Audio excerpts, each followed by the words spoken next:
ഹരേ കൃഷ്ണ. ഓം നമോ ഭഗവതേ വാസുദേവായ. ഓം നമോ ഭഗവതേ വാസുദേവായ. ഓം നമോ ഭഗവതേ വാസുദേവായ. ഓം അജ്ഞാനതിമിരാന്ധസ്യ ജ്ഞാനാഞ്ജനാശലാകയ ചക്ഷുരുന്മീലിതം യേന തസ്മൈ ശ്രീഗുരവേ നമഃ. നമോ വിഷ്ണുപാദായ കൃഷ്ണപ്രേഷ്ഠായ ഭൂതലേ ശ്രീമതേ ഭക്തിവേദാന്ത സ്വാമിനിധി നാമിനെ. നമസ്തേ സാരസ്വതീ ദേവേ ഗൗരവാണി പ്രചാരിണേ നിർവിശേഷ ശൂന്യവാദി പാശ്ചാത്യദേശതാരിണേ. ജയ ശ്രീ കൃഷ്ണ ചൈതന്യ പ്രഭു നിത്യാനന്ദ ശ്രീ അദ്വൈത ഗദാധര ശ്രീവാസാദി ഗൗര ഭക്തവൃന്ദ. ഹരേ കൃഷ്ണ കൃഷ്ണ കൃഷ്ണ ഹരേ ഹരേ, ഹരേ രാമ രാമ രാമ ഹരേ ഹരേ. ഹരേ കൃഷ്ണ. ശ്രീ ശ്രീ രാധാ ഗോവിന്ദ് ടെമ്പിൾ ഇസ്കോൺ മാംഗ്ലൂരിന്റെ ഭഗവത്ഗീത ക്ലാസ്സിലേക്ക് എല്ലാവർക്കും സ്വാഗതം. ഹരേ കൃഷ്ണ. എല്ലാവർക്കും പ്രണാമം. രണ്ടാമത്തെ 40 വരെ എടുത്തല്ലേ നമ്മള്? ഹരേ കൃഷ്ണ മാതാജി.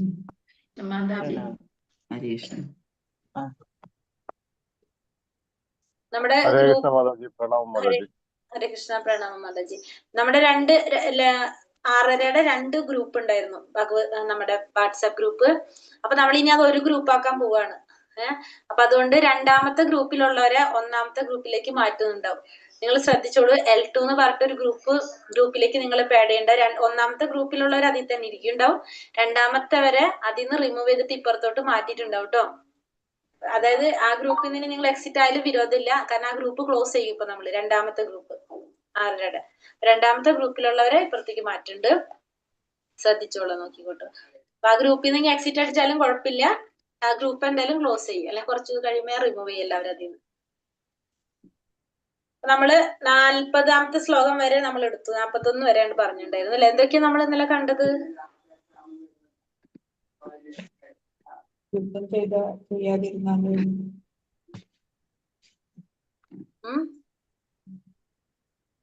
അർജുനൻ യുദ്ധം ചെയ്യണം എന്നാണ്. അർജുനൻ യുദ്ധം ചെയ്യുന്നത് കൊണ്ടല്ല, മറിച്ച് ചെയ്യാതിരുന്നാലാണ് നരകം പോകേണ്ടത് എന്ന് പറയും. അത് ക്രിസ്ത്യൻസ് നോക്കി പറയണല്ലോ മാതാജി.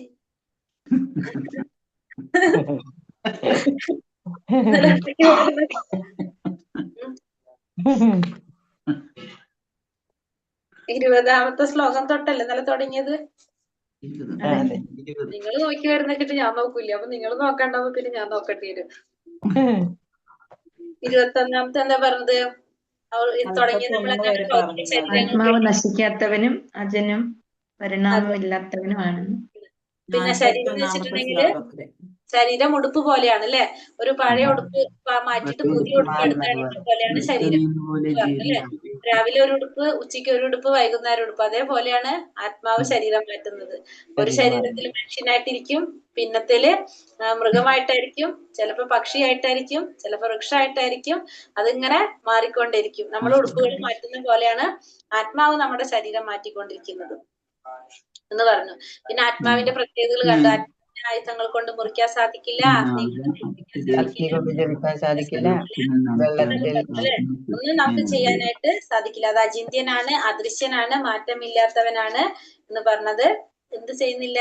ജനിക്കുന്നില്ല, മരിക്കുന്നില്ല. പിന്നെ അർജുനനോട് ഇനി നീ അങ്ങനെ വിചാരിച്ചാൽ പോലും നീ വിഷമിക്കേണ്ട.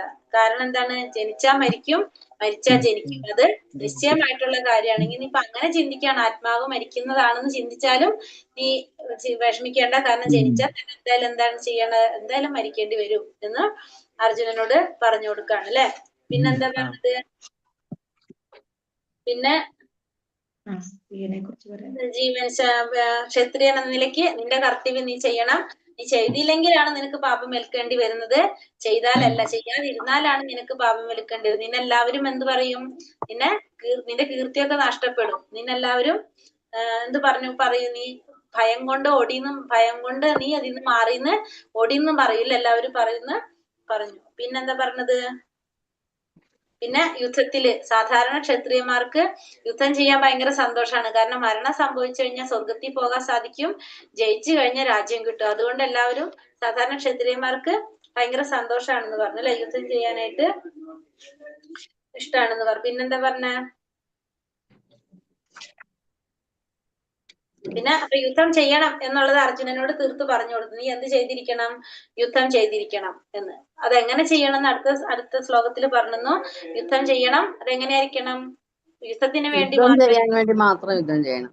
അല്ലാതെ നമ്മൾ എന്ത് ചെയ്യാൻ പാടില്ല. നിന്റെ ഇപ്പൊ അർജുനൻ ചിന്തിക്കാണ്, യുധിഷ്ഠിരൻ ദുര്യോധനൻ പണ്ടേ തൊട്ട് എന്നെ ഉപദ്രവിച്ചിരുന്നതാണ്. അപ്പൊ എനിക്ക് കുറെ ദേഷ്യമൊക്കെ ഉണ്ട്. ആ ദേഷ്യം തീർക്കാൻ വേണ്ടിട്ടോ വൈരാഗ്യ ബുദ്ധിയോട് കൂടി നമ്മൾ എന്ത് ചെയ്യാൻ പാടില്ല? യുദ്ധം ചെയ്യാൻ പാടില്ല. നമ്മള് എന്തിനു വേണ്ടിയിട്ടായിരിക്കണം? യുദ്ധത്തിന്, അതായത് എന്റെ ദേഷ്യമാണെന്ന് മാത്രം ചിന്തിച്ചുകൊണ്ട് നമ്മൾ പ്രവർത്തിക്കണം എന്നുള്ളത് പറഞ്ഞു കൊടുത്തു. പിന്നെന്താ പറഞ്ഞ? ഇനി എന്തിനെ കുറിച്ച് പറയാൻ പോവാണ്? കൃഷ്ണാവബോധത്തോടുള്ള പ്രവർത്തനത്തെ കുറിച്ചാണ് 40ാമത്തെ ശ്ലോകത്തിൽ പറയുന്നത്. അതിനെന്ത് ഇല്ലാന്ന് പറഞ്ഞത്? ചെറിയതായിട്ട് ചെറിയൊരു കാര്യം ചെയ്താൽ പോലും നമുക്ക് അതിന്റെ ഫലം കിട്ടും എന്ന് പറയും. അപ്പൊ 40ാമത്തെ ശ്ലോകത്തിൽ അപ്പൊ കൃഷ്ണാവബോധ പ്രവർത്തനം, കൃഷ്ണാവബോധത്തോടുള്ള പ്രവർത്തനം ഇനി ഭഗവാൻ പറയാനായിട്ട് പോകുന്നത്. അപ്പൊ അതുവരെയുള്ളത് നമുക്ക് മനസ്സിലായോ? മനസ്സിലായി. ഇനി 41ാമത്തെ ശ്ലോകം തൊട്ട് അല്ലെ? അതെ.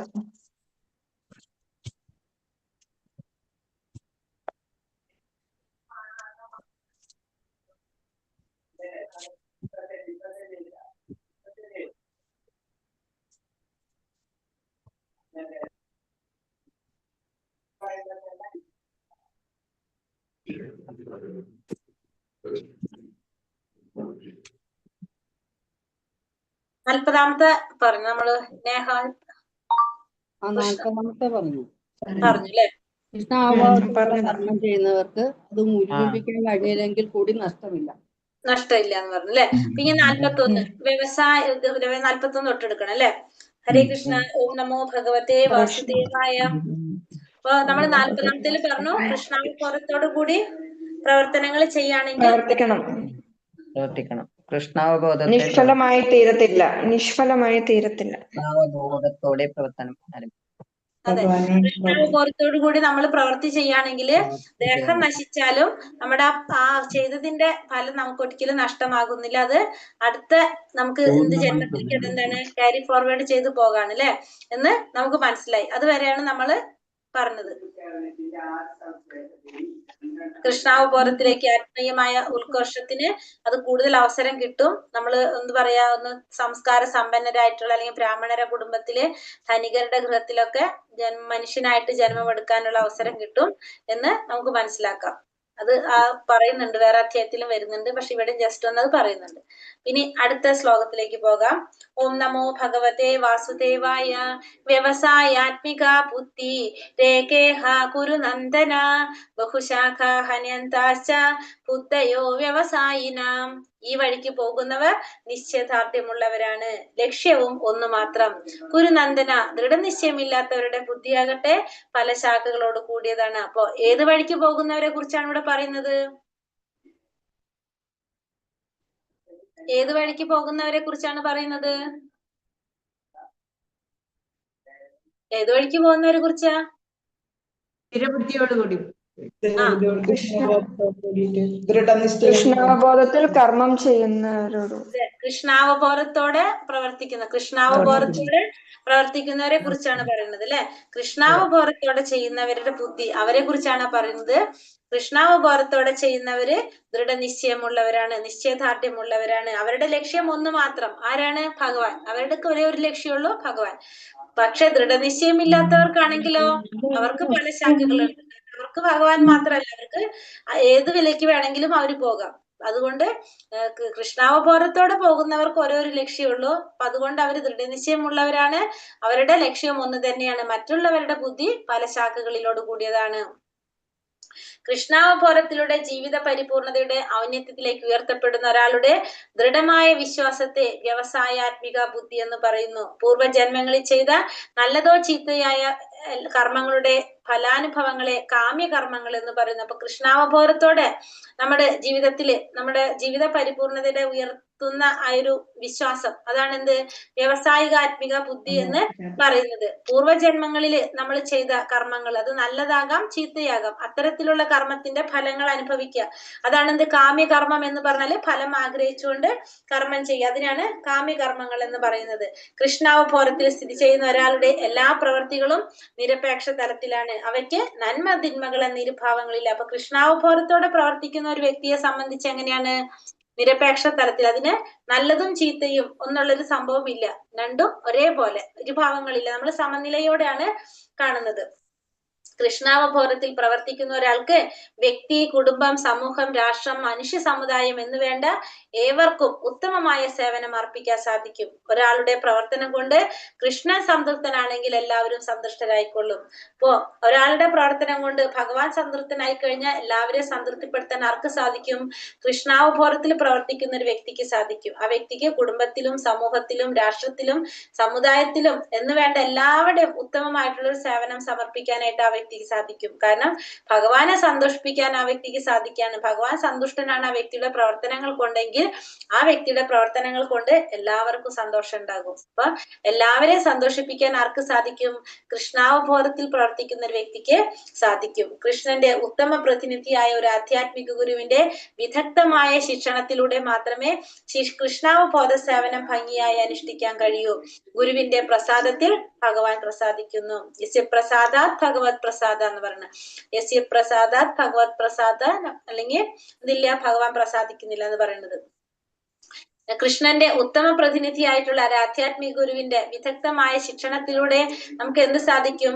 കൃഷ്ണാവബോധം സേവനം ഭംഗിയായിട്ട് നിർവഹിക്കാനായിട്ട് അനുഷ്ഠിക്കാനായിട്ട് സാധിക്കും. അപ്പൊ ഗുരുവിന്റെ പ്രസാദം കൊണ്ട് ആര് സന്തോഷിക്കും? ഭഗവാൻ സന്തോഷിക്കും. അപ്പൊ നമ്മൾ എപ്പോഴും എന്ത് ചിന്തിക്കുക?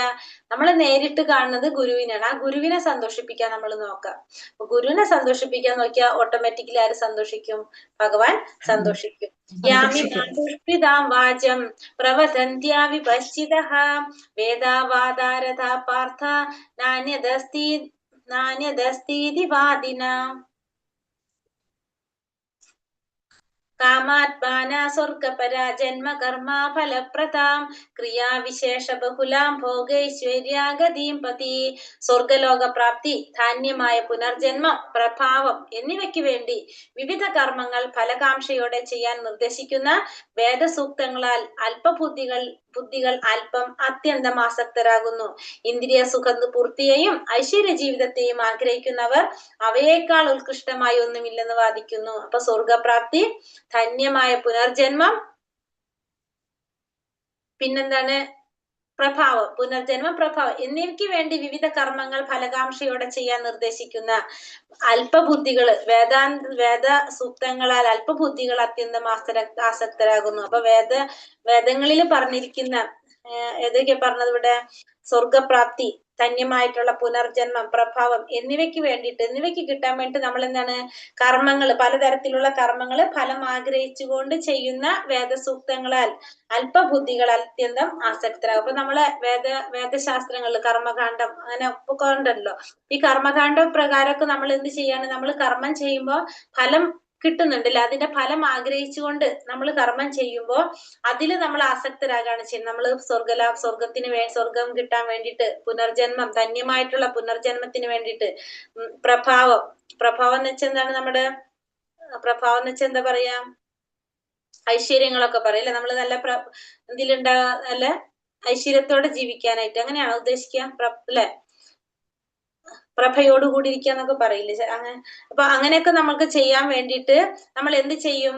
നമ്മൾ ഫലം ആഗ്രഹിച്ചുകൊണ്ട് നമ്മൾ കർമ്മങ്ങൾ ചെയ്യും. അതായത് വേദശാസ്ത്രങ്ങളിൽ പറഞ്ഞിരിക്കുന്ന പോലെ ഫലം ആഗ്രഹിച്ചുകൊണ്ട് നമ്മൾ കർമ്മം ചെയ്യും. അതിൽ അല്പബുദ്ധികൾ ആസക്തരാകും.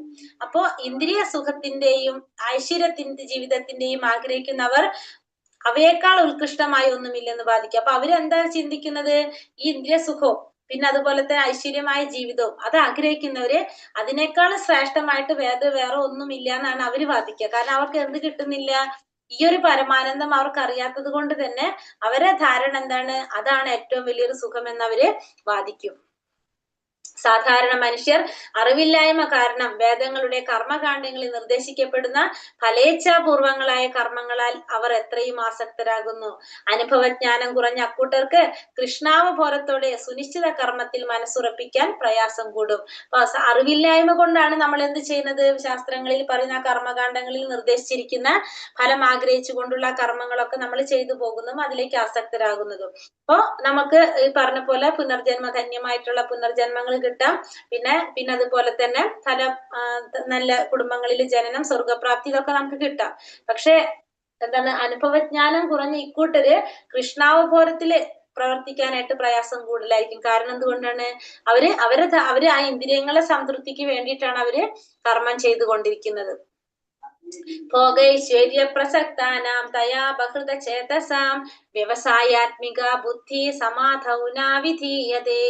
ഭൗതിക ഐശ്വര്യത്തിലും സുഖാനുഭവങ്ങളിലും അത്യാസക്തരായവർക്കും ഇവകളാൽ പരിഭ്രാന്തരായവർക്കും ഭക്തിപൂർവ്വം ഭഗവത് സേവനം നടത്താൻ വേണ്ടുന്ന നിശ്ചയദാർഢ്യം ഉണ്ടാവില്ല. അപ്പൊ ഭോഗൈശ്വര്യ പ്രസക്താന ഭൗതികമായിട്ടുള്ള ഐശ്വര്യങ്ങളില്, സുഖത്തില് അത്യാസക്തരായവര്, അതുകൊണ്ട് പരിഭ്രാന്തരായവർക്ക് അതില് ഭക്തിപൂർവ്വം ഭഗവത് സേവനം നടത്താൻ വേണ്ട നിശ്ചയദാർഢ്യം ഉണ്ടാവില്ല. കാരണം ഈ സുഖാനുഭവങ്ങളിലും ഐശ്വര്യത്തിലൊക്കെ ആസക്തി വന്നു കഴിഞ്ഞാൽ പിന്നെ അവർക്ക് ഭക്തിയുടെ സേവനം ചെയ്യാൻ വേണ്ട ഒരു നിശ്ചയദാർഢ്യം അവർക്ക് ഉണ്ടാകില്ല.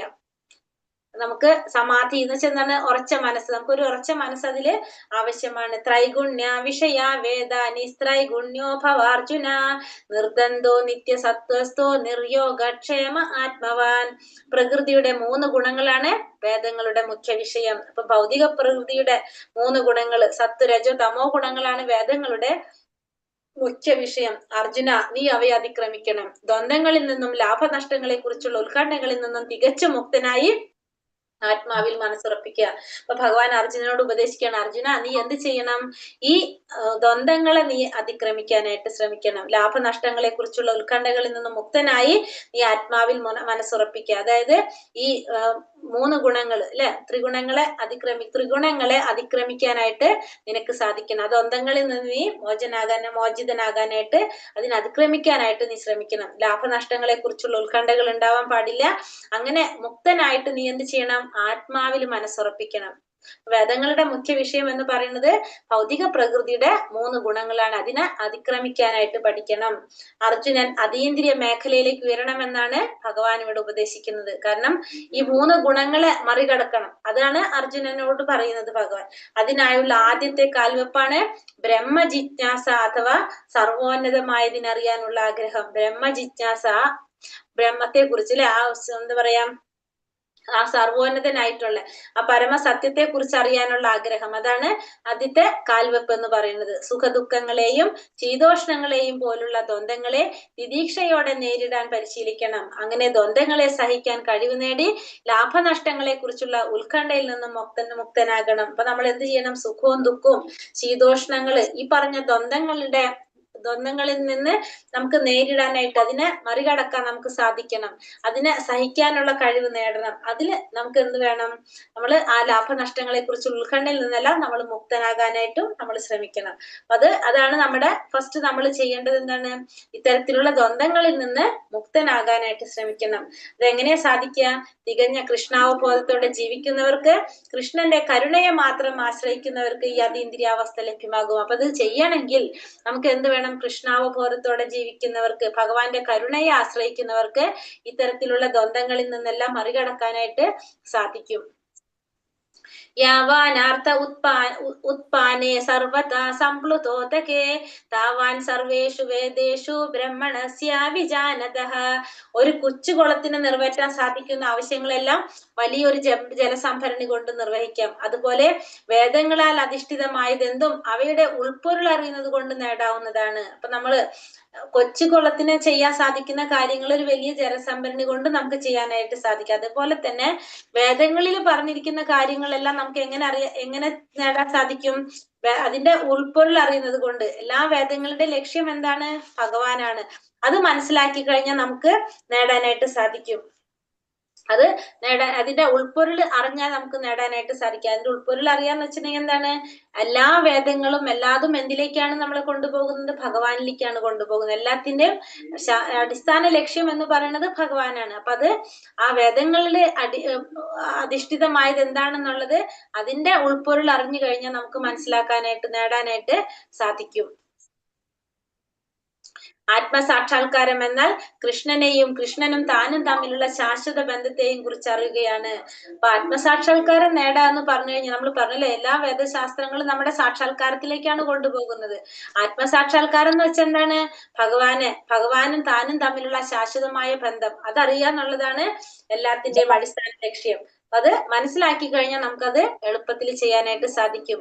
ഭഗവത് നാമജപത്തിൽ പരമാനന്ദം കൊള്ളുവനാണ് ഉത്തമനായ വേദാന്തി. വൈദിക രഹസ്യത്തിന്റെ അന്തിമ ലക്ഷ്യം അതാണ്. അപ്പൊ നമ്മുടെ വൈദ്യശാസ്ത്രങ്ങളുടെ അന്തിമ ലക്ഷ്യം എന്ന് പറയുന്നത് എന്താണ്? ഭഗവാൻ എന്താണ് പറയുന്നത്? ഭഗവാനെ സാക്ഷാത്കരിക്കാൻ സാധിക്കുക എന്നുള്ളതാണ് എല്ലാ ലക്ഷ്യം, മെയിൻ ആയിട്ടുള്ള ലക്ഷ്യം. അപ്പൊ ഭഗവാന്റെ നാമജപത്തില് പരമാനന്ദം കൊള്ളുക, അങ്ങനെയുള്ളവനാണ് ആര്? ഉത്തമനായ വേദാന്തി എന്ന് പറയുന്നത്. ഭഗവാനെ സ്മരിച്ചും കീർത്തിച്ചും ജപിച്ചും കഴിയുമ്പോ ആനന്ദം കൊള്ളുന്ന വ്യക്തിയാണ് വേദാന്തി എന്ന് പറയുന്നത്. കർമ്മണ്യേവാധികാരസ്തേ മാ ഫലേഷു കഥാചന മാ കർമ്മ ഫലഹേതുർഭൂർമാ തേ സംഘോസ്ത കർമ്മണി. സ്വന്തം നിയതകർമ്മം നിർവഹിക്കാനേ നിനക്ക് അധികാരമുള്ളൂ. കർമ്മഫലങ്ങളിൽ യാതൊരുവിധ അധികാരവുമില്ല. കർമ്മത്തിൽ നിന്നുളവാകുന്ന ഫലങ്ങളുടെ ഹേതു താനാണെന്ന് കരുതണ്ട. സ്വകർത്തവ്യം അനുഷ്ഠിക്കാതെ ഒഴിയാൻ ആഗ്രഹിക്കുകയും അരുത്. അപ്പൊ ഇവിടെ എന്താ പറഞ്ഞത്? വലിയ പ്രധാനപ്പെട്ട ഒരു ശ്ലോകാണിത്. സ്വന്തം കർമ്മം നിർവഹിക്കാനേ നിനക്ക് അധികാരമുള്ളൂ. നിനക്ക് എന്തിനു മാത്രമേ അധികാരമുള്ളൂ? നിന്റെ കർമ്മം നിർവഹിക്കാൻ മാത്രമേ നിനക്ക് അധികാരമുള്ളൂ. കർമ്മണ്യേവാധികാരസ്തേ മാ ഫലേഷു കഥാചന എന്ന് പറഞ്ഞല്ലേ. അതായത് നിനക്ക് എന്തിനു മാത്രമേ അധികാരമുള്ളൂ? നിന്റെ കർമ്മം നിർവഹിക്കാൻ മാത്രം. നിന്റെ നിയതകർമ്മം, നിനക്ക് പറഞ്ഞിട്ടുള്ള നമ്മുടെ നിയതകർമ്മം നിർവഹിക്കാൻ മാത്രമേ നമുക്ക് അധികാരമുള്ളൂ. കർമ്മഫലങ്ങളിൽ യാതൊരു അധികാരവുമില്ല. കർമ്മത്തിന്റെ ഫലത്തില് നമുക്ക് യാതൊരു അധികാരവും നമുക്കില്ല. കർമ്മത്തിൽ നിന്നുള്ളവാകുന്ന ഫലങ്ങളുടെ ഹേതു താനാണെന്ന് കരുതരുത്. ഒരിക്കലും ആ കർമ്മത്തിന്റെ ഫലം ഉണ്ടാകുന്നത് ഞാൻ കാരണം കൊണ്ടാണ് അങ്ങനെ ഒരു ഫലം ഉണ്ടായതെന്ന് ഒരിക്കലും നമ്മൾ കരുതരുത്. സ്വകർത്തവ്യം അനുഷ്ഠിക്കാതെ ഒഴിയാൻ ആഗ്രഹിക്കുകയും അരുത്. സ്വന്തം കർത്തവ്യം നിർവഹിക്കാതെ നമ്മൾ മാറാനും പാടില്ല. അപ്പൊ കർമ്മം ചെയ്യാൻ മാത്രമേ നമുക്ക് അധികാരമുള്ളൂ. ആ കർമ്മത്തിന്റെ ഫലം ആഗ്രഹിക്കാൻ പാടില്ല. മാത്രമല്ല ആ കർമ്മത്തിന്റെ ഫലം ഉണ്ടായത് ഞാൻ കാരണമാണെന്നും കാണുന്നും ചിന്തിക്കുകയും ചെയ്യരുത്. നമുക്ക് നമ്മുടെ കർത്തവ്യം അനുഷ്ഠിക്കാൻ മാത്രമേ നമുക്ക് പറ്റുള്ളൂ. അതിനൊഴിയാനും നമുക്ക് സാധിക്കില്ല. 3 വിഷയങ്ങളാണ് ഇവിടെ പ്രതിപാദിക്കുന്നത്. ഒന്ന് വിധിക്കപ്പെട്ട കർമ്മം. ഒന്നെന്താ പറഞ്ഞത്? വിധിക്കപ്പെട്ട കർമ്മം നമ്മൾ ചെയ്യുക. സ്വേച്ഛാനുസൃതമായ കർമ്മം, സ്വന്തം സ്വേച്ഛ അനുസൃതമായ കർമ്മം, നമ്മുടെ ഇഷ്ടത്തിനനുസരിച്ച് നമ്മൾ കർമ്മം ചെയ്യുന്നത്. ഒന്ന് കർമ്മത്തിൽ നിന്നൊഴിയുക. തന്റെ കർത്തവ്യമായി കരുതി നിത്യകർമ്മങ്ങൾ ഫലകാംക്ഷ കൂടാതെ അനുഷ്ഠിക്കുന്നതാണ് സത്വഗുണത്തിലുള്ള പ്രവൃത്തി. അപ്പൊ സത്വഗുണത്തിലുള്ള പ്രവൃത്തി എന്ന് വെച്ചാല് തന്റെ കർത്തവ്യമാണെന്ന് കരുതിക്കൊണ്ട് നിത്യകർമ്മങ്ങള് ഫലകാംക്ഷ കൂടാതെ അനുഷ്ഠിക്കുക. അതിനെയാണ് സത്വഗുണത്തിലുള്ള പ്രവൃത്തി എന്ന് പറഞ്ഞാല്. നമ്മൾ കർമ്മം ചെയ്യുന്നു, പക്ഷെ കർമ്മത്തിന്റെ ഫലം ആഗ്രഹിക്കുന്നില്ല. അതാണ് സത്വഗുണത്തിൽ ചെയ്യുന്ന പ്രവൃത്തി. ഫലം ഉദ്ദേശിച്ച് ചെയ്യുന്നവ ബന്ധനത്തിന് ഹേതുവാകുന്നത് കൊണ്ട് അത് മംഗളകരങ്ങളല്ല. ഫലം ആഗ്രഹിച്ചുകൊണ്ട് കർമ്മം ചെയ്യുകയാണെങ്കിൽ അതെന്തിന് കാരണമാകും? ബന്ധനത്തിന് കാരണമാകും. അപ്പൊ അതുകൊണ്ട് ഒരിക്കലും അത് മംഗളകരങ്ങളല്ല. വിധിക്കപ്പെട്ട കർമ്മങ്ങൾ അനാസക്തി പൂർവ്വം നിർവഹിക്കപ്പെട്ടാൽ അതൊരാളെ മുക്തിമാർഗത്തിലേക്ക് നയിക്കും. അപ്പൊ ചെയ്യുന്ന കർമ്മം ആസക്തി ഇല്ലാതെയാണ് നമ്മൾ ചെയ്യുന്നതെങ്കിൽ, സ്വാഭാവികമായിട്ടും ഫലം ആഗ്രഹിക്കാതെയാണ് ചെയ്യുന്നതെങ്കിൽ അത് നമ്മളെ ഇങ്ങോട്ട് കൊണ്ടുപോകും, മുക്തി മാർഗത്തിലേക്ക് കൊണ്ടുപോകും. യോഗസ്ഥ കുരു കർമാണി സംഘം ത്യക്താ ധനഞ്ജയ സിദ്ധ്യേ സമാഭൂത്വ സമത്വം യോഗ ഉച്യത്തെ. അല്ലയോ അർജുന, ജയാപജയങ്ങളോടുള്ള മമത വെടിഞ്ഞ് സമചിത്തതയോടെ നിന്റെ കർത്തവ്യം നിർവഹിക്കുക. ഈ സമചിത്തതയാണ് യോഗം എന്ന് പറയുന്നത്. അപ്പൊ നീ എന്ത് ചെയ്യാം? ജയത്തിനെയും പരാജയത്തിനെയും അതിനോടുള്ള മമത നിന്റെ വെടിയ. എന്നിട്ട് നീ എന്ത് ചെയ്യാം? നിന്റെ കർത്തവ്യം അനുഷ്ഠിക്കുക. നിന്റെ കർത്തവ്യം എന്താണോ നീ അത് ചെയ്യാം. ജയവും പരാജയവും നീ നോക്കണ്ട. ആ സമചിത്തതയെ നമുക്ക് എന്ത് പറയാം? യോഗം എന്ന് പറയാം. സദാ അസ്വസ്ഥനായിരിക്കുന്ന ഇന്ദ്രിയങ്ങളെ നിയന്ത്രിക്കുക വഴി മനസ്സിനെ പരമോന്നതനിൽ ഏകാഗ്രീകരിക്കലാണ് യോഗം. ഇപ്പൊ എന്താണ്? നമ്മൾ അസ്വസ്ഥമായിക്കൊണ്ടിരിക്കുന്ന നമ്മുടെ ഇന്ദ്രിയങ്ങളെ നിയന്ത്രിക്കുന്ന വഴി മനസ്സിനെ നമ്മൾ എന്ത് ചെയ്യാ? പരമോന്നതമായതില് അതിനെ ഏകാഗ്രീകരിക്കുക. അതിനെയാണ് നമ്മൾ എന്ത് പറയുന്നത്? യോഗം എന്ന് പറയുന്നത്. അതായത് ഒരു സ്ഥലത്ത് പരമോന്നതമായ ഒത്തിലേക്ക് നമ്മുടെ ശ്രദ്ധ കേന്ദ്രീകരിക്കുക. അത് മനസ്സിനെ കേന്ദ്രീകരിക്കുന്നതാണ് യോഗം. കൃഷ്ണന്റെ നിർദ്ദേശങ്ങൾ അനുസരിക്കുക എന്നതാണ് യഥാർത്ഥ യോഗം. അപ്പൊ യഥാർത്ഥ യോഗം എന്ന് പറയുന്നത് ഭഗവാന്റെ നിർദ്ദേശങ്ങൾ അനുസരിക്കുക എന്നുള്ളതാണ് യഥാർത്ഥ യോഗം. ഒന്നുകിൽ കൃഷ്ണന്റെ സേവകനാവുക, അല്ലെങ്കിൽ കൃഷ്ണ ഭക്തന്മാരുടെ സേവകനാവുക. അതാണ് കൃഷ്ണാവബോധത്തോടെ സ്വധർമ്മം നിറവേറ്റാനും യോഗായുക്തനായി പ്രവർത്തിക്കാനുമുള്ള ഒരു വഴി. അപ്പൊ നമ്മൾ ഒന്നുകിൽ എന്ത് ചെയ്യണം? ഭഗവാന്റെ സേവകനാകണം, അല്ലെങ്കിൽ എന്ത് വേണം? ഭഗവാന്റെ ഭക്തന്മാരുടെ സേവകനാകണം. ഭഗവാൻ ഏറ്റവും ഇഷ്ടം എന്താണ്? ഭഗവാന്റെ ഭക്തന്മാരുടെ സേവകനാകാനാണ് ഭഗവാൻ ഇഷ്ടം. ഭഗവാൻ പറയുന്നത് ഭഗവാന്റെ ഭക്തൻ എന്ന് പറയുന്നവൻ ഒരിക്കലും ഭഗവാന്റെ ഭക്തനല്ല, മറിച്ച് ഭഗവാന്റെ ഭക്തന്റെ ഭക്തൻ എന്ന് പറയുന്നവനാണ് ഭഗവാന്റെ ഭക്തൻ എന്ന് പറയും. അതായത് ഞാൻ ഭഗവാന്റെ ഭക്തനാണെന്ന് പറഞ്ഞ ഒരിക്കലും അല്ല, എന്തല്ല, ഭഗവാന്റെ ഭക്തനല്ല, ആ വ്യക്തി എന്റെ ഭക്തനല്ല. പക്ഷെ ഭഗവാൻ എന്താ പറയുന്നത്? എന്റെ ഭക്തന്റെ ഭക്തനാണെന്ന് പറയുന്നവനാണ് യഥാർത്ഥത്തിൽ എന്റെ ഭക്തൻ എന്നാണ് ഭഗവാൻ പറയുന്നത്. നമ്മൾ എന്ത് വേണം? ഭക്തന്മാരുടെ ഭക്തനാകാനാണ് ശ്രമിക്കേണ്ടത്. എപ്പോഴും ഭഗവാന്റെ ഭക്തനാവാനല്ല, ഭഗവാന്റെ സേവകനാവാനല്ല നമ്മൾ നോക്കേണ്ടത്, ഭഗവാന്റെ ഭക്തന്റെ ഭക്തനാകാനാണ് നമ്മൾ ശ്രമിക്കേണ്ടത്.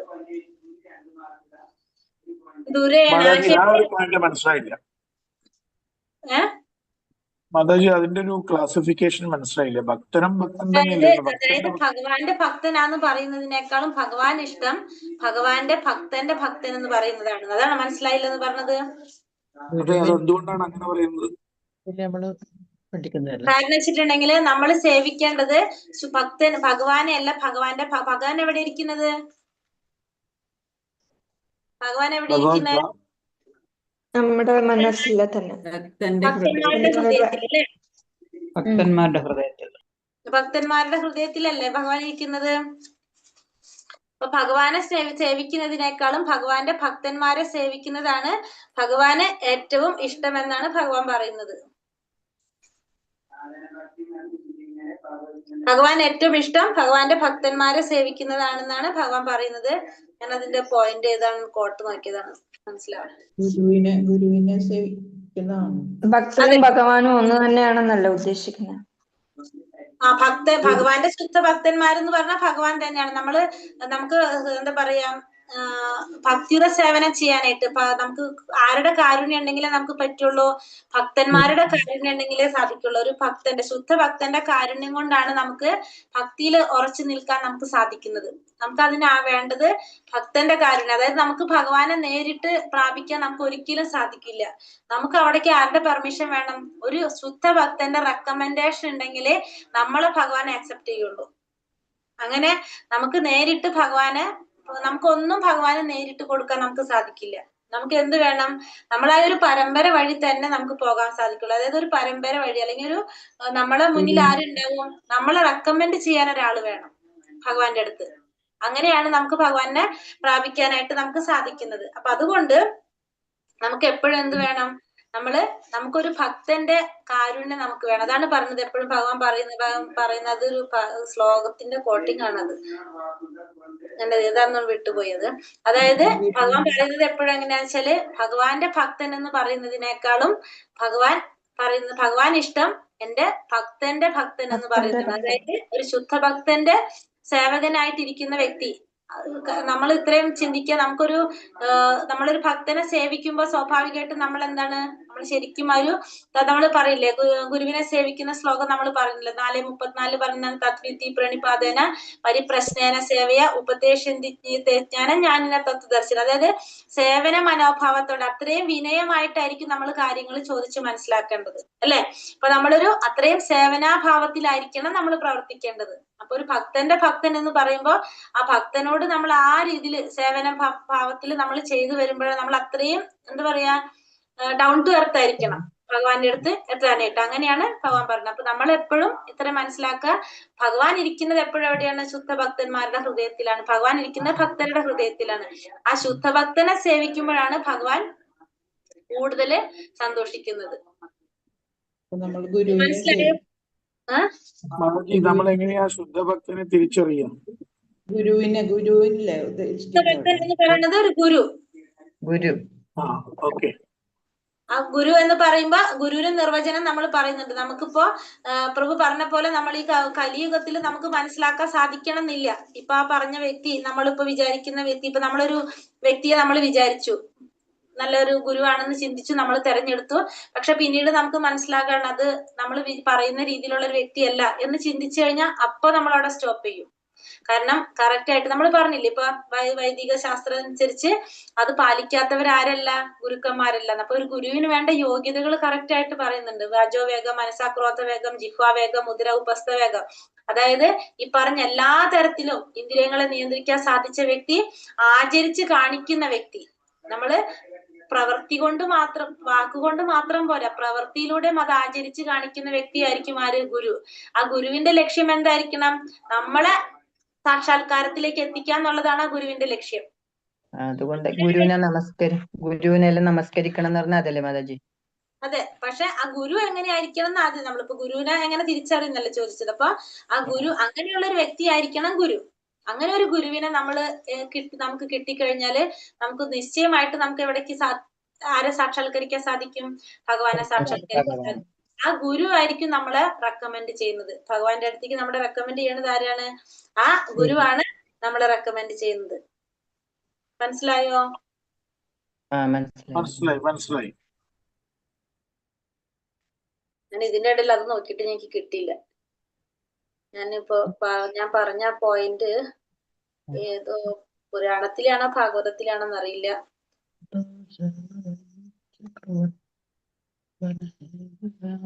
നോക്കട്ടെ, എന്നിട്ട് ഞാൻ പറഞ്ഞുതരാം കേട്ടോ അത്. ഓക്കെ മാതാജി.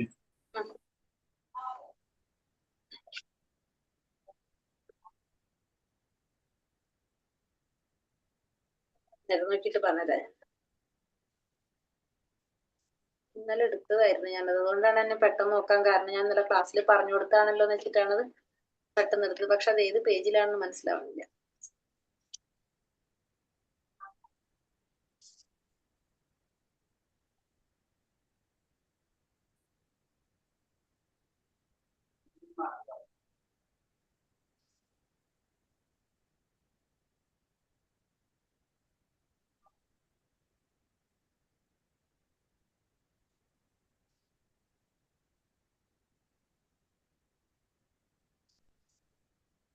ആദിപുരാണത്തിൽ പറയുന്നത് ഞാൻ പറയാട്ടോ. ഇപ്പൊ ഞാൻ പറഞ്ഞത് ആദിപുരാണത്തിൽ ഭഗവാൻ കൃഷ്ണൻ അർജുനനോട് പറയുന്നതാണ്, പാർത്ഥ, എന്റെ ഭക്തനാണെന്ന് അവകാശപ്പെടുന്നവൻ ഭക്തനല്ല, എന്റെ ഭക്തനാണെന്ന് അവകാശപ്പെടുന്നവൻ എന്റെ ഭക്തന്റെ ഭക്തനാണെന്ന് അവകാശപ്പെടുന്നവനാണ് യഥാർത്ഥ ഭക്തൻ. ഇത് ആദിപുരാണത്തില് ഭഗവാൻ ശ്രീകൃഷ്ണൻ അർജുനനോട് പറയുന്നതാണ് കേട്ടോ.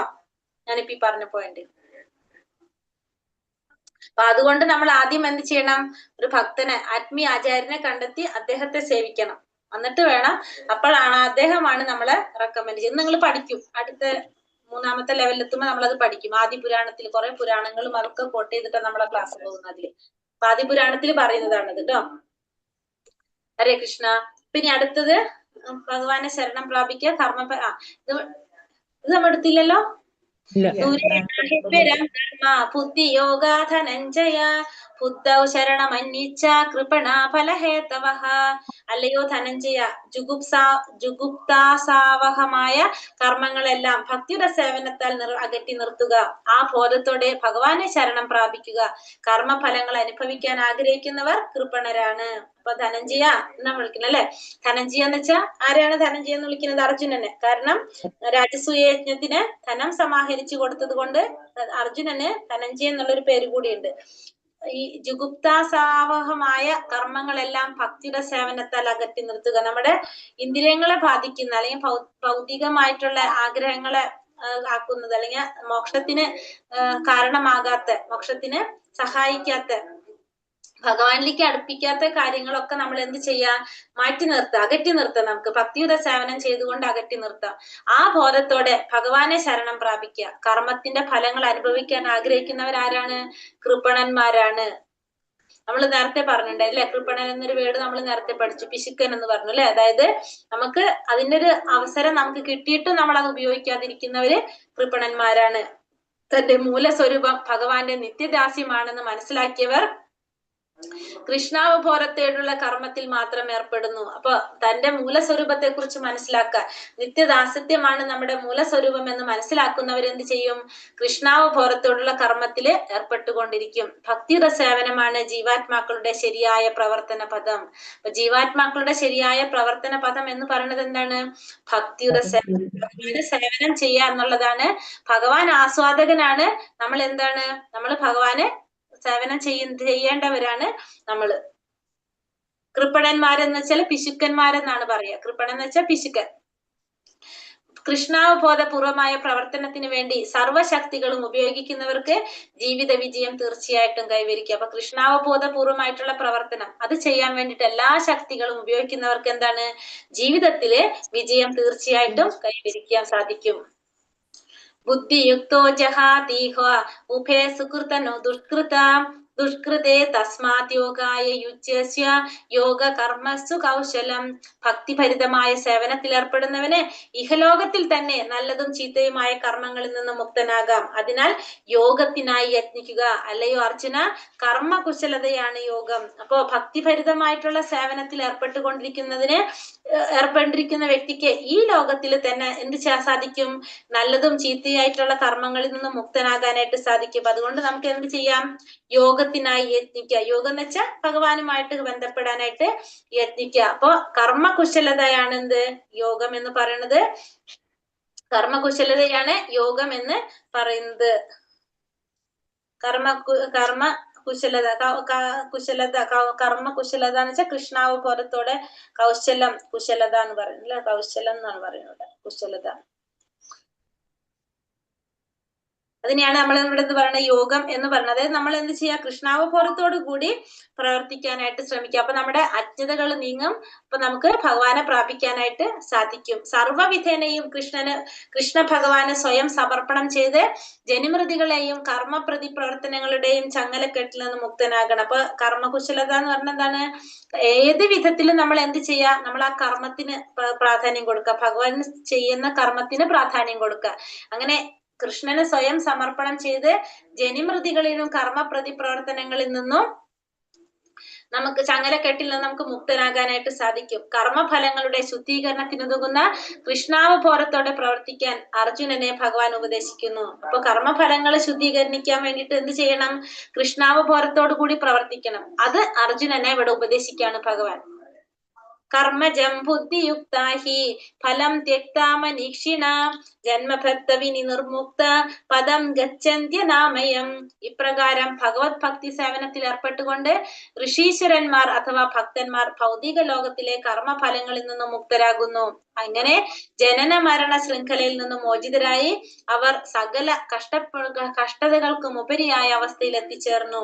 ഇപ്രകാരം ഭഗവത് ഭക്തി സേവനത്തിൽ ഏർപ്പെട്ടുകൊണ്ട് ഋഷിമാർ അല്ലെങ്കിൽ ഭക്തന്മാര് ഭൗതിക ലോകത്തിലെ കർമ്മഫലങ്ങളിൽ നിന്നും മുക്തരാകും. അപ്പൊ നമ്മൾ ഭഗവത് ഭക്തിയുടെ സേവനം ചെയ്തുകൊണ്ടിരിക്കുക. ഭഗവാന്റെ സേവനം ചെയ്തുകൊണ്ടിരുന്നു കഴിഞ്ഞാൽ ഋഷീശ്വരന്മാർ അല്ലെങ്കിൽ ഭഗവാന്റെ ശുദ്ധ ഭക്തന്മാർക്കൊക്കെ എന്ത് സാധിക്കും? ഈ ഭൗതിക ലോകത്തിൽ ചെയ്യുന്ന കർമ്മത്തിന്റെ ഫലങ്ങളിൽ നിന്നും മുക്തരാകാനും അതുവഴി അവർക്ക് എന്ത് സാധിക്കും?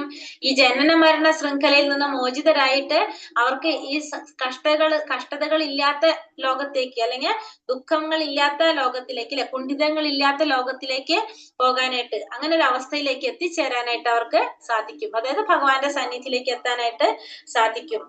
യഥാ തേ മോഹകലിലം ബുദ്ധിർവ്യതിതരിഷ്യതി തഥാ ഗന്ധാസി നിർവേദം ശ്രോതവ്യശ്രുതസ്യ ച. ബുദ്ധി വ്യാമോഹമാകുന്ന നിബിഡ വനത്തെ പിന്നിട്ട് കഴിയുമ്പോൾ കേട്ടതിനെ കുറിച്ചും കേൾക്കേണ്ടതിനെ കുറിച്ചും നീ ഉദാസീനനായി തീരും. ഇപ്പൊ എന്താ പറഞ്ഞ? ബുദ്ധി വ്യാമോഹം എന്ന നിബിഡ വനത്തെ പിന്നിട്ട് കഴിയുമ്പോൾ കേട്ടതിനെ കുറിച്ചും കേൾക്കേണ്ടതിനെ കുറിച്ചും നീ ഉദാസീനനായി തീരും. അപ്പൊ നമുക്ക് ഇതിനെ കുറിച്ചൊന്നും ചിന്തിക്കാത്ത നമ്മള് ഐഡിയലായിട്ട് നിൽക്കാന്നറിയില്ല, ഒന്നും ചെയ്യാതിരിക്കുന്ന ഒരു അവസ്ഥയിലേക്ക് നമ്മള് നിൽക്കും. ഇവിടെ ഒരു പ്രാർത്ഥന പറയുന്നുണ്ട്, കോട്ടിങ് വരുന്നുണ്ട്, അതുകൂടി പറഞ്ഞു പോവാ. അതായത് സന്ധ്യാവന്ദന ഭദ്രമസ്തു ഭവതോ ഭോ സ്നാന തുഭ്യം നമോ ഭോ ദേവ പിതരശ്ച തർപ്പണാവിധൗ നാഹം ക്ഷമക്ഷമ്യതാം യത്ര കോപി നിഷത്യ യാതവാ കുലോത്തമസ്യ കംസദിശ സ്മാരം സ്മരാമഹം ഹരാമി തഥലം മന്യേ കിമന്യേന മേ. അതായത് അല്ലയോ ത്രിസന്ധ്യാ പ്രാർത്ഥനകളെ, ത്രിസന്ധ്യകളോട് പ്രാർത്ഥിക്കുന്ന ത്രിസന്ധ്യാ പ്രാർത്ഥനകളെ, നിനക്കു മംഗളം. സ്നാനമേ നമസ്കാരം. ദേവന്മാരെ, പിതൃക്കളെ, നിങ്ങളെ ആദരിക്കുവാൻ എനിക്ക് കഴിയുന്നില്ല, ക്ഷമിക്കണം. ഇന്ന് ഞാൻ എവിടെയായിരുന്നാലും യദുവംശോത്തമനായ കംസവൈരിയെ മാത്രം ഓർക്കുന്നു. ആ സ്മരണ കൊണ്ട് തന്നെ എല്ലാ പാപങ്ങളിൽ നിന്നും എനിക്ക് മുക്തനാകാം, മറ്റൊന്നും എനിക്ക് ആവശ്യമില്ല. അപ്പൊ ഇവിടെ പറയുന്നത്, നമ്മൾ എന്താണ് പറഞ്ഞത്, അതായത് മഹാചാര്യനായിട്ടുള്ള, ഭക്തി പരമ്പരയിലെ മഹാചാര്യനായിട്ടുള്ള ഉത്തമ ഭക്തനായിട്ടുള്ള മാധവേന്ദ്രപുരി പറയുന്നതാണത്. നമ്മൾ എന്ത് ചെയ്യേണ്ട, ത്രിസന്ധികളെ പ്രാർത്ഥിക്കുകയാണ്. ത്രിസന്ധികളോടും എല്ലാവർക്കും മംഗളം പറയാണ്. സ്നാനത്തിന് നമസ്കാരം. ദേവന്മാർക്ക്, പിതൃക്കൾക്ക്, ഇവരൊന്നും ആദരിക്കാനായിട്ട് എനിക്ക് കഴിയുന്നില്ല. കാരണം ഞാനിപ്പോ എന്താ ചെയ്യേണ്ടത്, കംസവൈരിയായിട്ടുള്ള യദുവംശോത്തമനായിട്ടുള്ള ആ ഭഗവാനെ സ്മരിക്കുകയാണ്. അപ്പൊ ആ ഭഗവാന്റെ സ്മരണ കൊണ്ട് തന്നെ എനിക്ക് എല്ലാ പാപങ്ങളിൽ നിന്നും മുക്തനാകാൻ സാധിക്കും. അപ്പൊ മറ്റൊന്നും എനിക്ക് ആവശ്യമില്ല. അപ്പൊ നമ്മള് എന്ത് ചെയ്താൽ മതി എന്ന് പറയുന്നത്, നമുക്ക് വേറെ ഒന്നും ചെയ്യേണ്ട ആവശ്യമില്ല. നമ്മൾ ഭഗവാനെ സ്മരിച്ചു കൊണ്ടിരിക്കുകയാണെങ്കിൽ പിന്നെ ഒന്നും നമുക്ക് ചെയ്യേണ്ടതില്ല എന്നുള്ളത് ഇവിടെ പറയുന്നത്. ശ്രുതി വിപ്രതിപന്നാതേ യഥാ സ്ഥാസ്യതി നിശ്ചല സമാധാവചല ബുദ്ധിസ്തഥാ യോഗാമവാപ്സ്യസി. എപ്പോൾ നിന്റെ മനസ്സ് വേദങ്ങളുടെ അലങ്കൃത വാക്യങ്ങൾക്ക് വശപ്പെടാതെ ആത്മസാക്ഷാത്കാരത്തിനായി ഉറച്ചു നിൽക്കുന്നുവോ, അപ്പോൾ നീ ദിവ്യാവബോധം കൈവരിച്ചു കഴിഞ്ഞവനായിരുന്നു. എപ്പോഴാണോ നിന്റെ മനസ്സ് വേദങ്ങളുടെ അലങ്കൃത വാക്കുകൾക്ക് വശപ്പെടാതെ ആത്മസാക്ഷാത്കാരത്തിനായിട്ട് ഉറച്ചു നിൽക്കുന്നത്, അപ്പൊ നിനക്ക് എന്ത് മനസ്സിലാക്കാം, നീ ദിവ്യാവബോധം കൈവരിച്ചു കഴിഞ്ഞവനായിട്ട് നിനക്ക് മനസ്സിലാക്കാനായിട്ട് സാധിക്കും.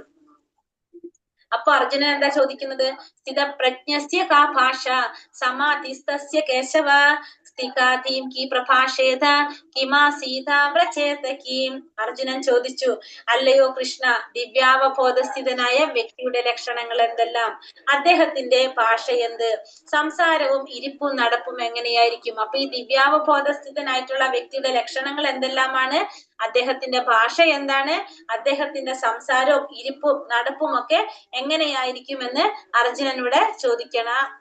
ദിവ്യാവബോധസ്ഥിതനായിട്ടുള്ള വ്യക്തിയുടെ ലക്ഷണങ്ങള്, അദ്ദേഹത്തിന്റെ ഭാഷ, അദ്ദേഹത്തിന്റെ സംസാരം, ഇരിപ്പ്, നടപ്പ്, അത് എങ്ങനെയായിരിക്കും എന്നാണ് ചോദിക്കുന്നത്. അപ്പൊ ഭഗവാൻ എന്താ പറയുന്നത്, ശ്രീ ഭഗവാൻ ഉവാച പ്രജഹാതി യഥാ കാമാൻ സർവാൻ പാർത്ഥാ മനോഗതാൻ ആത്മന്യേവാത്മനാ തുഷ്ടാ സ്ഥിത പ്രജ്ഞസ്തദോച്യതേ. ഭഗവാൻ പറഞ്ഞു, ഹേ പാർത്ഥ,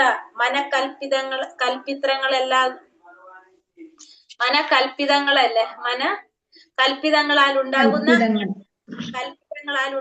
നാനാ ഈ ഇന്ദ്രിയകാംക്ഷകളെ ത്യജിക്കുന്നതോടൊപ്പം മനസ്സ് ശുദ്ധീകരിക്കപ്പെടുകയും ആത്മാവിൽ തന്നെ സംതൃപ്തി കൊള്ളുകയും ചെയ്യുമ്പോൾ ഒരാൾ സ്ഥിതപ്രജ്ഞനാകുന്നു. അപ്പൊ എങ്ങനെയാണ്, മനകൽപ്പിതങ്ങളാൽ ഉണ്ടാകുന്ന നാനാവിധത്തിലുള്ള ഇന്ദ്രിയകാംക്ഷകളെ ത്യജിക്കുന്നതോടൊപ്പം നമ്മുടെ മനസ്സിൽ തോന്നുന്ന പലതരത്തിലുള്ള ഇന്ദ്രിയ ആഗ്രഹങ്ങൾ നമ്മൾ ത്യജിക്കുന്നതോടൊപ്പം മനസ്സ് ശുദ്ധീകരിക്കും, ആത്മാവിൽ തന്നെ സംതൃപ്തി കൊള്ളുകയും ചെയ്യുമ്പോൾ നമ്മൾ ആരായിട്ട് മാറും, സ്ഥിതപ്രജ്ഞനായിട്ട് മാറും. നമ്മുടെ മനസ്സിൽ പലതരത്തിലുള്ള ആഗ്രഹങ്ങൾ ഉണ്ടാവും. നമ്മുടെ ആ ആഗ്രഹങ്ങള് ഇന്ദ്രിയകാംക്ഷകളായി ഒക്കെ നമ്മൾ ത്യജിക്കുക. പലതരത്തിലുള്ള ഇന്ദ്രിയ സംതൃപ്തിക്ക് വേണ്ടിയിട്ടുള്ള ആഗ്രഹങ്ങളെല്ലാം ത്യജിക്കും. ഒപ്പം തന്നെ നമ്മുടെ മനസ്സ് ശുദ്ധീകരിക്കപ്പെടും.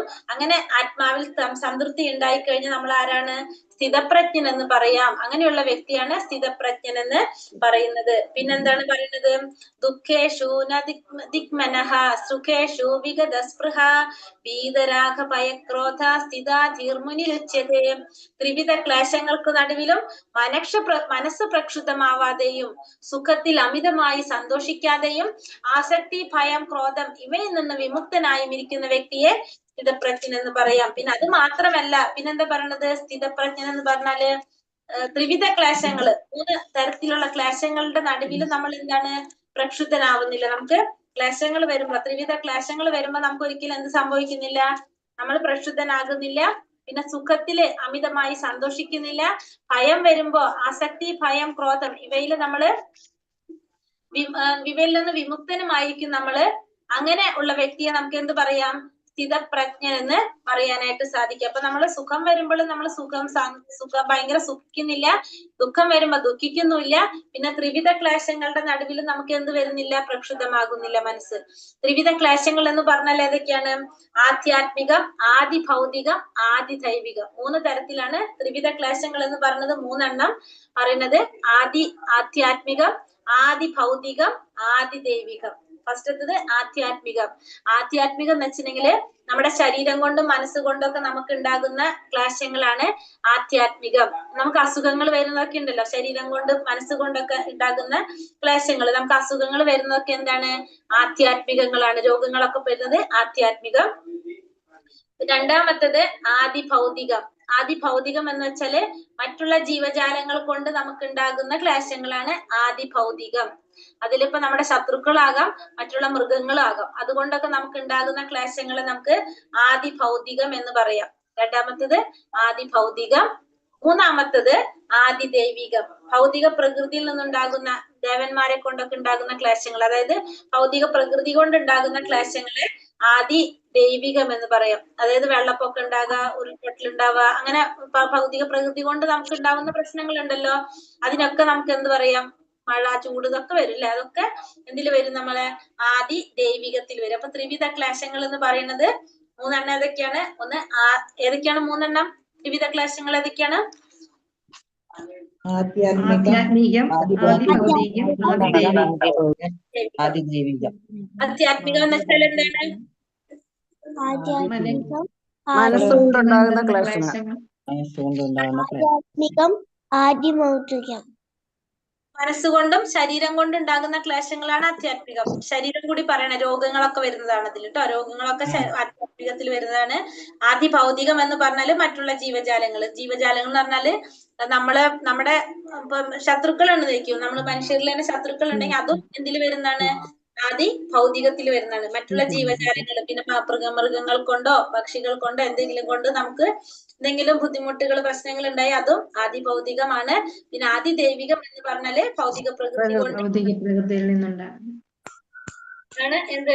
ആദി ദൈവികം എന്ന് പറഞ്ഞത്. അപ്പൊ ത്രിവിധ ക്ലേശങ്ങൾ. അപ്പൊ ഈ ത്രിവിധ ക്ലേശങ്ങളുടെ നടുവിൽ നമ്മള് പ്രക്ഷുബ്ധമാവാതെ, സുഖത്തിൽ അമിതമായി സന്തോഷിക്കാതെയും ആസക്തി, ഭയം, ക്രോധം എന്നിവയിൽ നിന്ന് വിമുക്തനായും ഇരിക്കുന്ന വ്യക്തിയെ സ്ഥിതപ്രജ്ഞൻ എന്ന് പറയാനായിട്ട് സാധിക്കും. യാ സർവത്രാനപി സ്നേഹ തത്തത് പ്രാപ്യ ശുഭാശുഭം നാഭിനന്ദതി നദ്വേഷ്ടി തസ്യ പ്രജ്ഞാ പ്രതിഷ്ഠിത.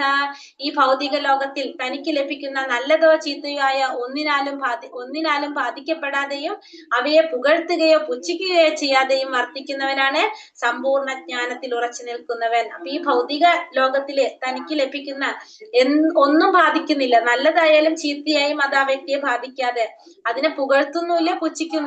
അങ്ങനെ പ്രവർത്തിക്കുന്നവനെ നമുക്ക് എന്ത് പറയാം? സമ്പൂർണ്ണ ജ്ഞാനത്തിൽ ഉറച്ചു നിൽക്കുന്നവൻ എന്ന് പറയാനായിട്ട് സാധിക്കും.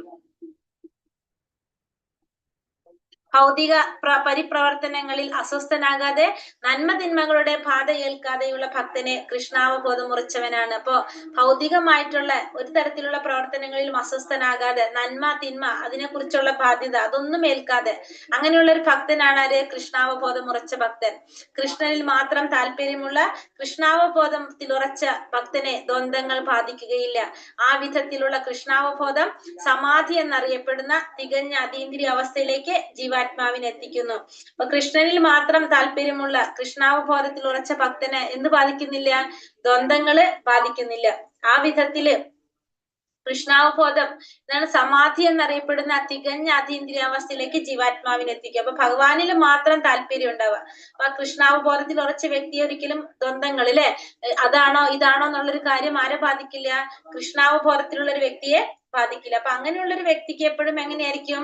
സമാധി എന്ന് വെച്ചാൽ നമുക്കറിയാം, കണ്ണടച്ചാലും കണ്ണു തുറന്നാലും നമുക്ക് ആരെ മാത്രം കാണാൻ സാധിക്കും? ഭഗവാനെ മാത്രം കാണുന്ന ഒരു അവസ്ഥ. ആ അതീന്ദ്രിയ അവസ്ഥയിലേക്ക് ജീവാത്മാവിനെ എത്തിക്കാനായിട്ട് അത് സാധിക്കും. യഥാ സംഹരതേ ചായം കൂർമോംഗാനീവ സർവശഃ ഇന്ദ്രിയാണി ഇന്ദ്രിയാർത്ഥേഭ്യ തസ്യ പ്രജ്ഞ പ്രതിഷ്ഠിത. ആമ തന്റെ അവയവങ്ങളെ തോടിനുള്ളിലേക്ക് വലിക്കുന്നത് പോലെ ഇന്ദ്രിയങ്ങളെ വിഷയങ്ങളിൽ നിന്ന് പിൻവലിക്കാൻ കഴിയുന്നവനാണ് സ്ഥിതപ്രജ്ഞൻ. ആമ എപ്രകാരമാണോ അവയവങ്ങളെ തോടിനുള്ളിലേക്ക് വലിക്കുന്നത്, അതേപോലെ ഇന്ദ്രിയങ്ങളെ ഇന്ദ്രിയ വിഷയത്തിൽ നിന്ന് പിൻവലിക്കാൻ സാധിക്കുന്നവൻ എന്ത് പറയാം? സ്ഥിതപ്രജ്ഞൻ എന്ന് പറയാം. ഇന്ദ്രിയങ്ങളെ ഇന്ദ്രിയ വിഷയങ്ങളിൽ നിന്ന് പിൻവലിക്കാൻ സാധിക്കുന്നവനാണ് ആര്? സ്ഥിതപ്രജ്ഞൻ എന്ന് പറയുന്നത്. ഇച്ഛാനുസരണം ഇന്ദ്രിയങ്ങളെ നിയന്ത്രിക്കാൻ കഴിയുന്ന വ്യക്തിയാണ് കഴിവാണ് യോഗിയുടെയും ഭക്തന്റെയും ആത്മജ്ഞാനിയുടെയും ലക്ഷണം. അപ്പൊ ഒരു യോഗി, ഒരു ഭക്തൻ, ഒരു ആത്മജ്ഞാനി എന്ന് പറഞ്ഞാൽ എങ്ങനെയാണ്? ഇച്ഛ അനുസരണം, നമ്മുടെ ഇച്ഛയ്ക്ക് അനുസരിച്ച് നമ്മുടെ ഇന്ദ്രിയങ്ങളെ നിയന്ത്രിക്കാൻ കഴിയും. അങ്ങനെയുള്ള വ്യക്തിയാണ് യോഗി ആയാലും ഭക്തനായാലും ഒരു ആത്മജ്ഞാനിയായാലും ചെയ്യുന്നത്. സുഖാനുഭോഗങ്ങൾ ചുരുക്കി ആ വിധി നിഷേധങ്ങളെ അനുസരിക്കാൻ കഴിയാത്തവർക്ക് കൃഷ്ണാവബോധത്തിൽ ഉറച്ചു നിൽക്കാൻ സാധിക്കില്ല. അപ്പൊ സുഖാനുഭോഗങ്ങളെല്ലാം ചുരുക്കി ആ വിധി നിഷേധങ്ങള് അനുസരിക്കാൻ സാധിക്കാത്തവർക്ക് എന്തില്ല, കഴിയില്ല? കൃഷ്ണാവബോധത്തിൽ ഉറച്ചു നിൽക്കാനായിട്ട് അവർക്ക് സാധിക്കില്ല. ഉദാഹരണം ആമ. ആമ എങ്ങനെയാണ്? ആമ എന്തെങ്കിലും പ്രോബ്ലം വരുമ്പോ ഒറ്റയടിക്ക് ഇങ്ങനെ ഉള്ളിലേക്ക് വലിക്കും എല്ലാ കാര്യങ്ങളിൽ. അങ്ങനെ ചെയ്യാനായിട്ട് സാധിക്കാത്തവർക്ക് ഒരിക്കലും എന്ത് സാധിക്കില്ല? കൃഷ്ണാവബോധത്തിൽ ഉറച്ചു നിൽക്കാനായിട്ട് കഴിയില്ല. കൃഷ്ണാവബോധമുള്ളവർ ഇന്ദ്രിയങ്ങളെ ഭഗവത് സേവനത്തിന് വേണ്ടുന്ന പ്രത്യേക ആവശ്യങ്ങൾക്കായി ഉപയോഗപ്പെടുത്തുന്നു, മറ്റു സന്ദർഭങ്ങളിൽ ഉൾവലിക്കും. അപ്പൊ എന്താ ചെയ്യണം? കൃഷ്ണാവബോധത്തിലുള്ളവര് ഭഗവാന്റെ സേവനത്തിന് വേണ്ടിയിട്ട് മാത്രം ഇന്ദ്രിയങ്ങൾ ഉപയോഗിക്കും, അല്ലാത്ത സമയങ്ങള് അത് ഉൾവലിപ്പിക്കും. അതാണ് ആമയെ ഉദാഹരണം പറഞ്ഞത്. സ്വന്തം തൃപ്തിക്കായി ഇന്ദ്രിയങ്ങൾ ഉപയോഗിക്കുന്നതിന് പകരം അവയെ ഭഗവത് സേവനത്തിനായിട്ട് അർപ്പിക്കുക എന്നതാണ് അർജുനൻ ലഭിക്കുന്ന ഉപദേശം. കൂടെ എന്താ അർജുനനോട് കൊടുക്കുന്ന ഉപദേശം എന്താണ്? സ്വന്തം തൃപ്തിക്കായിട്ട് മാത്രം എന്ത് ഉപയോഗിക്കുക? ഇന്ദ്രിയങ്ങൾ ഉപയോഗിക്കുക. സ്വന്തം തൃപ്തിക്കായിട്ട് ഇന്ദ്രിയങ്ങൾ ഉപയോഗിക്കാതെ ഭഗവാന്റെ തൃപ്തിക്കായിട്ട് ഇന്ദ്രിയങ്ങൾ ഉപയോഗിക്കുക. പറഞ്ഞത് മാറിപ്പോയി അല്ലെ? അതായത് സ്വന്തം തൃപ്തിക്കായിട്ട് ഇന്ദ്രിയങ്ങൾ ഉപയോഗിക്കാതെ ഭഗവാന്റെ തൃപ്തിക്ക് വേണ്ടിയിട്ട്, ഭഗവാന്റെ സേവനത്തിനായിട്ട് ഇന്ദ്രിയങ്ങൾ ഉപയോഗിക്കുക. അതാണ് ഇവിടെ അർജുനന് ലഭിക്കുന്ന ഉപദേശം എന്ന് പറയുന്നത്. വിഷയാ വിനിവർത്തന്തെ നിരാഹാരസ്യ ദേഹിന രസവർജം രസോപ്യസ്യ പരം ദൃഷ്ടാവ നിവർത്തതേ. വിഷയസുഖങ്ങളോടുള്ള താല്പര്യം നിലനിൽക്കുന്നുണ്ടെങ്കിലും ശരീരസ്ഥനായ ആത്മാവ് ഇന്ദ്രിയ നിയന്ത്രണം പാലിക്കേണ്ടവനാണ്. അത്തരം പ്രക്രിയകൾ അവസാനിപ്പിച്ച് ഉന്നതമായ രുചി അനുഭവിക്കുന്നതോടെ അയാൾ സ്ഥിതപ്രജ്ഞനാകുന്നു. അപ്പൊ വിഷയങ്ങളോടുള്ള താല്പര്യം നിലനിൽക്കുന്നുണ്ടെങ്കിലും ആ ശരീരസ്ഥനായ ആത്മാവ് ഇന്ദ്രിയ നിയന്ത്രണം പാലിക്കേണ്ടതാണ്. ആത്മാവ് എന്ത് ചെയ്യണം? ഇന്ദ്രിയങ്ങളെ നിയന്ത്രിക്കാനായിട്ട് ചെയ്യണം. വിഷയത്തിനോടുള്ള താല്പര്യം ഉണ്ടെങ്കിൽ നമുക്ക് നമ്മുടെ ഇന്ദ്രിയ എന്താ പറയാ വിഷയസുഖങ്ങളോട് നമുക്ക് താല്പര്യം നിലനിൽക്കുന്നുണ്ട് എങ്കിലും നമ്മൾ എന്ത് ചെയ്യാം? ശരീരസ്ഥനായ ആത്മാവ് ഇന്ദ്രിയ നിയന്ത്രണം പാലിക്കണം. അത്തരം പ്രക്രിയകൾ അവസാനിപ്പിച്ച് ഉന്നതമായ രുചി അനുഭവിക്കുന്നതോടെ അയാൾ സ്ഥിതപ്രജ്ഞനാകുന്നു. അപ്പൊ നമ്മൾ പതുക്കെ നമുക്ക് താല്പര്യങ്ങൾ ഉണ്ടാവും, നമ്മുടെ ഇന്ദ്രിയ വിഷയങ്ങളിൽ നമുക്ക് താല്പര്യങ്ങൾ ഉണ്ടാകും. പക്ഷെ എന്നാലും നമ്മൾ ആ ഇന്ദ്രിയ നിയന്ത്രണം പാലിച്ചുകൊണ്ട് വരാണെങ്കിൽ നമുക്ക് പതുക്കെ സംഭവിക്കുന്ന എന്താണ്? ഉന്നതമായ രുചി അനുഭവിച്ച് നമുക്ക് സ്ഥിതപ്രജ്ഞനാകാൻ സാധിക്കും. അതായത് ഗ്രാജുവലി നമുക്ക് എന്തിലേക്ക് മാറാൻ സാധിക്കും? ആ ഒരു അവസ്ഥയിലേക്ക് എത്താനായിട്ട് നമുക്ക് സാധിക്കും. അങ്ങനെ സ്ഥിതപ്രജ്ഞനായി തീരാനായിട്ട് നമുക്ക് കഴിയും. അതീന്ദ്രിയ അവസ്ഥയിലില്ലാതെ ഇന്ദ്രിയ സുഖാനുഭൂതിയിൽ നിന്ന് വിരമിക്കുക സാധ്യമല്ല. ഇന്ദ്രിയ സുഖാനുഭൂതിയിൽ നിന്ന് വിരമിക്കണമെങ്കിൽ നമുക്ക് എന്ത് വേണം? നമ്മൾ അതീന്ദ്രിയമായ അവസ്ഥയിലേക്ക് എത്തണം. അല്ലാതെ നമുക്ക് ഇന്ദ്രിയ സുഖത്തിന്റെ അനുഭൂതിയിൽ നിന്ന് വിരമിക്കാൻ നമുക്ക് സാധിക്കില്ല. കൃഷ്ണാവബോധത്തിന്റെ പുരോഗമനത്തിൽ പരമപുരുഷനായ കൃഷ്ണ ഭഗവാന്റെ സൗന്ദര്യം ആസ്വദിച്ചനാകട്ടെ ജഡമായ ഭൗതിക പദാർത്ഥങ്ങളിൽ തീരെ ആസക്തി ഉണ്ടാവില്ല. അപ്പൊ കൃഷ്ണാവബോധത്തില് പുരോഗമനത്തില് ഭഗവാന്റെ സൗന്ദര്യം ആസ്വദിച്ചൊരു വ്യക്തിക്ക് വേറെ ഒന്നിലും നമുക്ക് എന്തുണ്ടാവില്ല? ആസക്തി ഉണ്ടാവില്ല. അപ്പൊ ഭഗവാന്റെ സൗന്ദര്യം, ഭഗവാന് മദനമോഹൻ എന്ന് പറയുന്നത് അല്ലെ, 1000 കാമദേവന്മാരെ പോലും ആകർഷിപ്പിക്കുന്നതാണ് ഭഗവാന്റെ സൗന്ദര്യം. ആ ഭഗവാന്റെ സൗന്ദര്യം ആസ്വദിക്കുന്നവർക്ക് പിന്നെ വേറെ ഒന്നിനോടും ആസക്തി ഉണ്ടാവില്ല. ശരിക്കും കൃഷ്ണാവബോധം ഉദിച്ചവനാകട്ടെ തുച്ഛ വിഷയങ്ങളിലുള്ള ആസക്തി തനിയെ നശിക്കും. അപ്പൊ കൃഷ്ണാവബോധം ഉദിച്ചൊരു വ്യക്തിക്ക് തുച്ഛമായ വിഷയങ്ങളില് അല്ലെങ്കിൽ ശാശ്വതമല്ലാത്ത വിഷയങ്ങളിൽ അല്ലെ, അങ്ങനത്തുള്ള വിഷയങ്ങളിലുള്ള ആസക്തി തന്നെത്താനെ നശിച്ചു പോകും എന്നാണ് പറയുന്നത്. യദ്യതോഹ്യപി കൗന്ദേയ പുരുഷസ്യാവിപശ്ചിതഃ ഇന്ദ്രിയാണി പ്രമാദീനി ഹരന്തി പ്രസഭം മനഃ. ഇന്ദ്രിയങ്ങൾ അടക്കമില്ലാത്തവയും കരുത്തുള്ളവയുമാണ്. അർജുന, അവയെ നിയന്ത്രിക്കാൻ ശ്രമിക്കുന്നവന്റെ മനസ്സിനെ അവൻ വിവേകിയാണെങ്കിൽ പോലും അവ ബലാത്കാരനെ വലിച്ചു നീക്കുന്നു. അപ്പൊ ഇന്ദ്രിയങ്ങൾ എന്ന് പറയുന്നത് അടക്കമില്ലാത്തതാണ്, കരുത്തുമുണ്ട്. രണ്ടും ഉണ്ട്, അടക്കവും ഉണ്ടാവില്ല, കരുത്തും ഉണ്ട്. അർജുന, അതുകൊണ്ട് എന്താണ്, അതിനെ നിയന്ത്രിക്കാൻ ശ്രമിക്കുന്നവന്റെ മനസ്സിനെ അവൻ വിവേകിയാണെങ്കിലും അത് ബലാത്കാരനെ വലിച്ചു നീക്കും. അപ്പൊ ആ മനസ്സിനെ പിടിച്ചു നിർത്താൻ ആർക്ക് സാധിക്കും? ഇന്ദ്രിയങ്ങൾക്ക് സാധിക്കും. അപ്പൊ ഇന്ദ്രിയങ്ങൾ അടക്കമില്ലാത്തതും കരുത്തുറ്റതുമാണ്. അപ്പൊ നമ്മൾ അതിനെ നിയന്ത്രിക്കാൻ പോയി കഴിഞ്ഞാൽ നമ്മുടെ മനസ്സിനെ പിടിച്ചതെന്ത് ചെയ്യും? വലിച്ചതിലേക്ക് കൊണ്ടുവരാണ് ചെയ്യണത്. അവൻ വിവേകിയായിരിക്കാം, പക്ഷെ അവനെ വലിച്ചു നീക്കാനായിട്ട് സാധിക്കും. പൂർണ്ണമായും കൃഷ്ണാവബോധം ഉദിച്ചതല്ലാതെ ഇന്ദ്രിയ മനോനിയന്ത്രണങ്ങൾ ലഭിക്കില്ല. അപ്പൊ നമുക്ക് ഇന്ദ്രിയങ്ങളെ നിയന്ത്രിക്കണമെങ്കിലും മനസ്സിനെ നിയന്ത്രിക്കണമെങ്കിൽ നമുക്ക് എന്ത് വേണം? കൃഷ്ണാവബോധം ഉദിക്കണം. എങ്കിൽ മാത്രമേ നമുക്ക് പൂർണ്ണമായിട്ടും ഇത് നിയന്ത്രിക്കാനായിട്ട് സാധിക്കുള്ളൂ. മനസ്സ് കൃഷ്ണനിൽ ഉറപ്പിക്കാതെ ഒരാൾക്ക് ഇത്തരത്തിലുള്ള ഭൗതിക പ്രവർത്തനങ്ങളിൽ നിന്ന് പിന്മാറാനും സാധിക്കില്ല. അപ്പൊ ഇത്തരത്തിലുള്ള ഭൗതിക പ്രവർത്തനങ്ങളിൽ നിന്ന് പിന്മാറണമെങ്കിൽ നമുക്ക് എന്ത് വേണം? നമ്മുടെ മനസ്സ് ഭഗവാനിൽ ഉറപ്പിക്കണം. ഭൗതിക ഭോഗങ്ങൾ കൃഷ്ണാവബോധത്തിന് മുമ്പിൽ അനാസ്വാദ്യങ്ങളാണ്. അത്രമേൽ ദിവ്യമായ ഒരു വിശിഷ്ട അനുഭൂതിയാണ് കൃഷ്ണാവബോധം എന്ന് പറയുന്നത്. അപ്പൊ ഭൗതികമായിട്ടുള്ള ഭോഗങ്ങളെല്ലാം തന്നെ കൃഷ്ണാവബോധത്തിന് മുന്നിൽ എങ്ങനെയാണ്? അനാസ്വാദ്യങ്ങളായിട്ടുള്ളതാണ്. അത്രയും ദിവ്യമായിട്ടുള്ള ഒരു അനുഭൂതിയാണ് എന്ത്? കൃഷ്ണാവബോധം. നമുക്ക് പരമാനന്ദമാണ് എന്തിൽ നിന്ന് കിട്ടുന്നത്?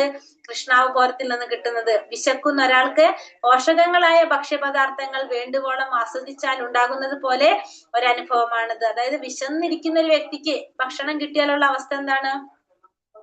അതേപോലത്തെ ഒരു അനുഭവമാണ് കൃഷ്ണാവബോധം. കൃഷ്ണാവബോധത്തിൽ മുഴുകിയിരിക്കുന്ന അംബരീഷ് മഹാരാജാവ് ദുർവാസ മഹർഷിയെ പരാജിതനാക്കിയല്ലോ.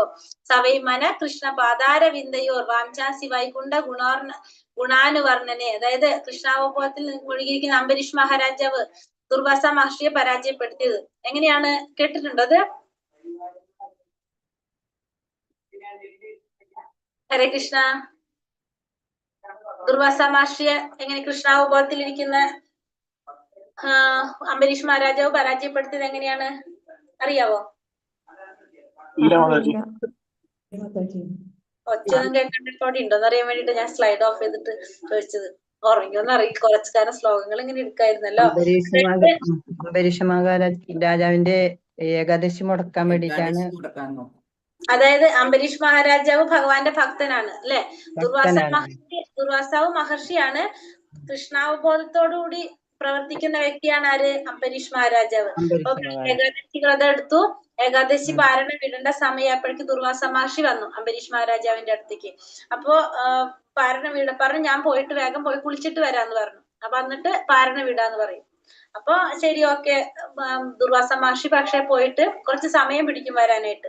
പക്ഷെ പാരണം വിടേണ്ട സമയമാകുമ്പോ അംബരീഷ് മഹാരാജാവ് എന്ത് ചെയ്യും? ആ പാരണം വിടാൻ വേണ്ടിട്ട് ഒരു ഡ്രോപ്പ് വെള്ളം എടുത്തിട്ട് പാരണ വീടും. പക്ഷെ മഹർഷിക്ക് അത് ഇഷ്ടായില്ല. അപ്പൊ മഹർഷിക്ക് ഭയങ്കര കോപം വന്നു, ദേഷ്യം വന്നിട്ട് ദുർവാസ മഹർഷി ആരാണ്? അംബരീഷ് മഹാരാജാവിനെ ശപിക്കാനായിട്ട് പോകാണ്. അപ്പോഴേക്കും ആരാണ്? ഭഗവാന്റെ ഭക്തനല്ലേ, സുദർശനാക്രം വരാണ്. തന്നെ സുദർശനാക്രം ഇങ്ങോട്ടെത്തും ദുർവാസ മഹർഷിയെ വധിക്കാനായിട്ട്. അങ്ങനെ അത് രക്ഷയില്ലാതെ ബ്രഹ്മാവിന്റെ അടുത്തേക്ക് പോകും, മഹാദേവന്റെ അടുത്തേക്ക് ഓടും. പക്ഷെ ആർക്കും രക്ഷിക്കാൻ സാധിക്കില്ല ദുർവാസ മഹർഷിയെ. അങ്ങനെ ഭഗവാന്റെ അടുത്തേക്ക് എത്തും. അപ്പൊ ഭഗവാൻ പറയും, എനിക്കൊന്നും ചെയ്യാൻ സാധിക്കില്ല, കാരണം എന്റെ ഭക്തനല്ല ചെയ്തത്. അപ്പൊ അതുകൊണ്ട് ആ ഭക്തന് മാത്രമേ രക്ഷിക്കാൻ സാധിക്കുള്ളൂ. പോയിട്ട് അംബരീഷ് മഹാരാജാവിനോട് ക്ഷമ ചോദിച്ചോളാൻ പറയും. അങ്ങനെ വീണ്ടും അംബരീഷ് മഹാരാജാവിന്റെ അടുത്തേക്ക് പോകുമ്പോ അംബരീഷ് മഹാരാജാവിന് യാതൊരു വിധ ഭാവവ്യത്യാസവും ഇല്ലാതെ അങ്ങനെ നിൽക്കുക. അതായത് നമ്മളാണെങ്കിൽ ഇപ്പൊ നമുക്ക് ദേഷ്യം വരില്ല, നമ്മൾ ചെയ്യാത്ത അറിയാത്ത കാര്യത്തിന് ഇങ്ങനെയൊക്കെ നമ്മളെ ശപിക്കാനൊക്കെ പോകുമ്പോ നമുക്ക് ദേഷ്യം വരും. പക്ഷെ ഭഗവാന്റെ ഭക്തനാണ്. ആ ഭക്തന്മാരെങ്ങനെയാണ്? സമനില കൈവിടാത്തവരാണ്. അവര് ഇങ്ങനെയൊക്കെ ആണെങ്കിൽ ഭഗവാൻ ആരാണ്? ദുർവാസ മഹർഷി വന്നപ്പോ യഥാവിധി സ്വീകരിച്ച് അവിടെ ഇരുത്തി ആ രീതിയിലാണ് ചെയ്യുന്നത്. അപ്പൊ ദുർവാസ മഹർഷി ചിന്തിക്കാണ്, ഞാനൊരു മഹർഷി ആയിട്ട് പോലും എനിക്ക് എന്റെ ക്രോധത്തെ നിയന്ത്രിക്കാൻ എനിക്ക് സാധിക്കുന്നില്ല. പക്ഷെ അംബരീഷ് മഹാരാജാവ് ഞാൻ ഇത്രയും ചെയ്തിട്ടടക്കം ഒരു തരത്തിലും എന്നോട് ഒരു വൈമനസ്യം കാണിക്കുന്നില്ല. അപ്പൊ കൃഷ്ണാവബോധത്തിന്റെ ഒരു പ്രാധാന്യം ആർക്ക് മനസ്സിലാവാണ് അവിടെ? ദുർവാസാവിന് മഹർഷിക്ക് മനസ്സിലാകുകയാണ്. കാരണം ഇന്ദ്രിയങ്ങളെ നിയന്ത്രിക്കാൻ സാധിക്കണമെങ്കിൽ നമുക്ക് എന്തിലൂടെ സാധിക്കുള്ളൂ? കൃഷ്ണാവബോധത്തിലൂടെ സാധിക്കുള്ളൂ. കൃഷ്ണാവതി പ്രാപിച്ചാൽ നമുക്കേ സാധിക്കുള്ളൂ. അല്ലാതെ നമ്മൾ എന്തൊക്കെ ചെയ്താലും നമുക്ക് എന്ത് വരുന്നില്ല? ഇന്ദ്രിയ നിയന്ത്രണം നമുക്ക് വരുന്നില്ല. അവിടെ ദുർവാസ മഹർഷിക്ക് മനസ്സിലാക്കാണ്. അത് ഒരു ഭക്തന്റെ ക്വാളിറ്റി എന്താണെന്നുള്ളത് അവിടെ ദുർവാസ മഹർഷിക്ക് മനസ്സിലാകുന്നതാണ് ഈ അംബരീഷ് മഹാരാജാവിന്റെ കഥ. അംബരീഷ് മഹാരാജാവ് എന്ന് വെച്ചിട്ടുണ്ടെങ്കിൽ അംബരീഷ് മഹാരാജാവിന്റെ എല്ലാ ഇന്ദ്രിയങ്ങളും ഭഗവത് സേവനത്തിന് വേണ്ടിയിട്ട് മാറ്റിവെച്ചൊരു വ്യക്തിയാണ്. പറയുന്നുണ്ട് നമ്മുടെ ഇതിപ്പോ ശ്ലോകം നമ്മൾ എടുത്തത് 61. അതെ, നാരായണീയത്തിൽ പറയുന്നുണ്ട്. 61ാമത്തെ ശ്ലോകത്തിൽ പറയുന്നുണ്ട് അംബരീഷ് മഹാരാജാവ് അതായത് ഇവിടെ പറഞ്ഞാല് തന്റെ മനസ്സിനെ കൃഷ്ണന്റെ പാതാരവിന്ദങ്ങളിൽ ഉറപ്പിച്ചു. മനസ്സ് ഭഗവാന്റെ പാതാരവിന്ദങ്ങളിൽ ഉറപ്പിച്ചു. ഭഗവാനെ വർണ്ണിക്കുന്നതിൽ അദ്ദേഹത്തിന്റെ വാക്കുകൾ ഉപയോഗിച്ചു. ഭഗവാന്റെ ക്ഷേത്രം ശുദ്ധീകരിക്കുന്നതിന് കൈകൾ ഉപയോഗിച്ചു. കഥകൾ കേൾക്കുന്നതിന് കർണങ്ങൾ ഉപയോഗിച്ചു. ഭഗവാന്റെ രൂപം ദർശിക്കുന്നതിന് കണ്ണുകൾ ഉപയോഗിച്ചു. ഭക്തന്മാരുടെ ശരീരസ്പർശനത്തിന് ദേഹം ഉപയോഗിച്ചു. തൃപ്പാദ അർച്ചനയ്ക്ക് വേണ്ടിയിട്ട് പുഷ്പങ്ങൾ മണക്കുന്നതിന് നാസിക ഉപയോഗിച്ചു. ഭഗവാന് അർപ്പിച്ച തുളസീദളങ്ങൾ ആസ്വദിക്കാൻ രസന ഉപയോഗിച്ചു. കൃഷ്ണക്ഷേത്രങ്ങളിലെ ഉള്ള ദേശങ്ങളിലേക്ക് രാജാവിന്റെ കാലുകൾ നീങ്ങി ശിരസ് ഭഗവാനെ പ്രണമിച്ചുകൊണ്ടേയിരുന്നു. അദ്ദേഹത്തിന്റെ ആഗ്രഹം ഭഗവാന്റെ അഭിഷ്ടങ്ങൾ നിറവേറ്റാൻ മാത്രമായിരുന്നു അംബരീഷ് മഹാരാജാവിന്റെ ആഗ്രഹങ്ങൾ. ഈ പറഞ്ഞ ഗുണവിശേഷങ്ങളെല്ലാം അദ്ദേഹത്തിന് തന്മത്തര ഭക്തനാകാനായിട്ട് യോഗ്യത നേടിക്കൊടുത്തു. അതായത് ഭഗവാനായിട്ട് ബന്ധപ്പെട്ട് തന്റെ എല്ലാ ഇന്ദ്രിയങ്ങളും എന്തിനു വേണ്ടിയിട്ടാണ് ഉപയോഗിക്കുന്നത്? ഭഗവത് സേവനത്തിന് വേണ്ടി മാത്രം ഉപയോഗിച്ച ഒരു വ്യക്തിയാണ് ആര്? അംബരീഷ് മഹാരാജാവ്. ഇനി മുന്നിലേക്ക് എടുക്കാൻ പറ്റി ഉടച്ചു നിർത്തണോ?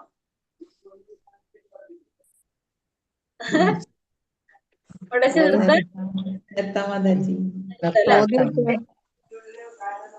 ഹരേ കൃഷ്ണ. അപ്പൊ നമ്മളിപ്പോ എത്രയായിരുന്നു? 61 അല്ലെ? ഇനി 60 വരെ ആയി. 72 അല്ലേ? ഇതില് എത്ര ശ്ലോകം? 72. നാളേക്കാക്കാം. ഹരേ കൃഷ്ണ. വഞ്ചാകൽപതരൂപേശ്ച കൃപാസിന്ധോഭ്യോ പണ്ഡിതാനാം പാവനേഭ്യോ വൈഷ്ണവേഭ്യോ നമോ നമഃ. അനന്തകോടി വൈഷ്ണവൃന്ദി കി ജയ്. ശ്രീല പ്രഭുപാദ് കി ജയ്. ഗുരുദേവ് കി ജയ്. നിതായ് ഗുരുപ്രമാനന്ദേ. ഹരി ഹരി ബോൽ. ഹരേ കൃഷ്ണ. എല്ലാവർക്കും നന്ദി. എല്ലാവരും സുഖമായിട്ടിരിക്കുക, സന്തോഷമായിട്ടിരിക്കുക. ഹരേ കൃഷ്ണ. എല്ലാവർക്കും പ്രണാമം. നമ്മളെ ക്വസ്റ്റ്യൻസ് പ്രണാമം മാതാജി. പ്രണാമം മാതാജി. ഹരേ കൃഷ്ണ. ക്വസ്റ്റ്യൻ ആൻസർ നോക്കാം നമുക്ക്.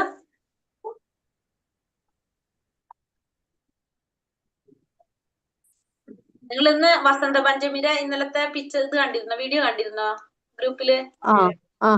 കണ്ടായിരുന്നു. ഇസ്കോൺ മായപ്പൂര്, അതായത് നമ്മുടെ ഇസ്കോണിന്റെ ഹെഡ് ക്വാർട്ടർ ഉണ്ടല്ലോ. ഹെഡ് ക്വാർട്ടർ മീൻസ് മെയിൻ ആയിട്ടുള്ള ടെമ്പിൾ മായപ്പൂരാണ്, കൽക്കട്ടയിലാണ്. അവിടത്തെ ക്ഷേത്രത്തിലെ ഇന്നലത്തെ ദർശനമായിരുന്നു അത്. ഭഗവാനും രാധാറാണി അഷ്ടസഖികളായിട്ടാണ് അവിടെ ഉള്ളത്, ദർശനം ഉള്ളത്. അവിടത്തെ പോയിട്ടുണ്ട് മാതാജി മായപ്പൂര്. പോയിട്ടുണ്ട്. അല്ല, വസന്ത പഞ്ചമി അല്ലായിരുന്നു. അപ്പൊ അതിന്റെ ഫുള്ള് മഞ്ഞായിരുന്നു.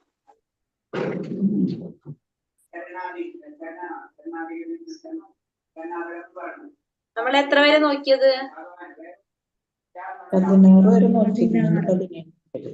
17 നോക്കണം. എങ്ങനെയുള്ളവർക്ക് സേവനം ചെയ്യാനായിട്ട് സാധിക്കില്ല?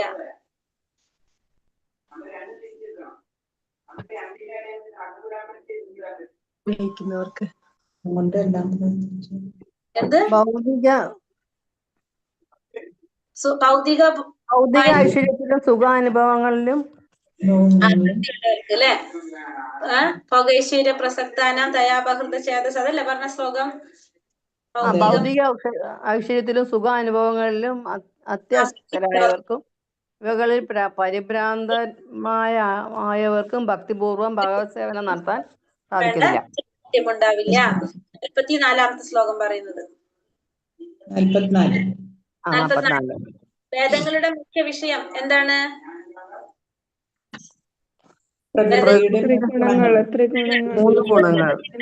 ത്രിഗുണങ്ങളാണ് വേദങ്ങളുടെ മുഖ്യ വിഷയം. ആധ്യാത്മികം, ആദി ഭൗതികം,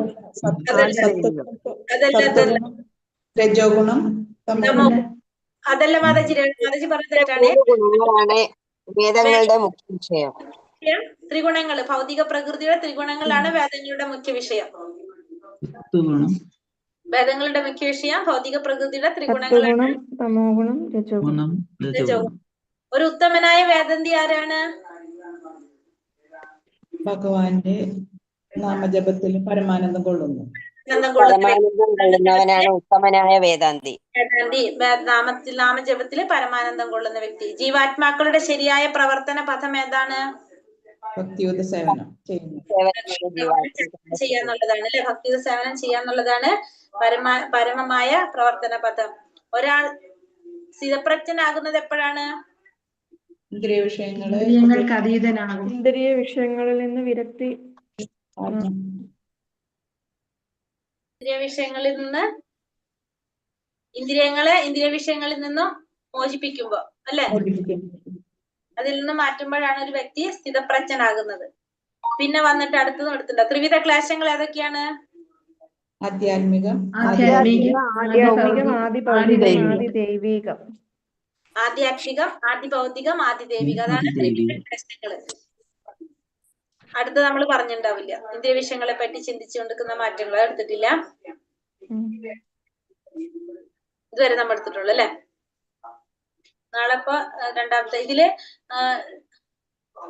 ത്രിവിധ ക്ലേശങ്ങൾ പഠിച്ചോളാം. അങ്ങനത്തെ ചില ജനറൽ ആയിട്ട് കുറച്ച് കാര്യങ്ങളുണ്ട്, അതൊക്കെ പഠിച്ചോളൂ ട്ടാ. പിന്നെ വന്നിട്ട് ആത്മാവിന്റെ വലുപ്പം വരുന്നുണ്ട്, ഭഗവത്ഗീതയിൽ ചർച്ച ചെയ്യപ്പെടുന്ന വിശേഷങ്ങൾ വരുന്നുണ്ട്, ത്രിവിധ ക്ലേശങ്ങൾ വരുന്നത്. പിന്നെ വേദാന്തി ആരാണ്, അതൊക്കെ പഠിച്ചോളൂ. ജനറൽ ആയിട്ടുള്ള കുറച്ച് കാര്യങ്ങളുണ്ടല്ലോ, അതൊക്കെ പഠിച്ചു വെച്ച് കഴിഞ്ഞാൽ നമുക്ക് ഭഗവത്ഗീതയിൽ ചർച്ച ചെയ്യപ്പെടുന്ന 5 വിഷയങ്ങൾ ഏതൊക്കെയാ?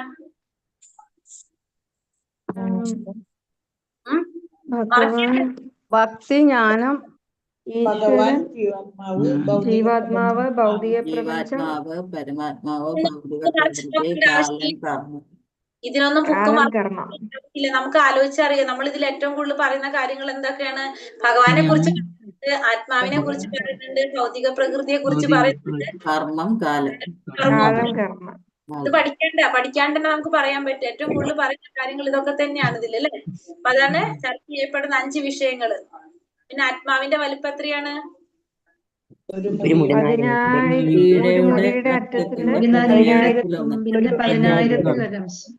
ആത്മാവിന്റെ സവിശേഷതകൾ എന്തൊക്കെയാണ്? നിത്യനാണ്, ഒരിക്കലും നശിക്കുന്നില്ല,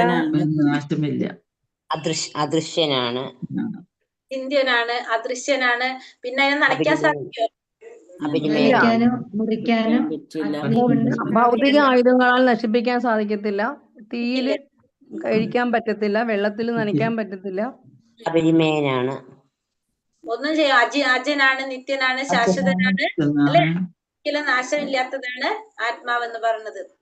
അതൊക്കെ മനസ്സിലാക്കി വെച്ചോളൂ ട്ടോ. 6 അധ്യായം കഴിയുമ്പോ പരീക്ഷ ഉണ്ടാവേ.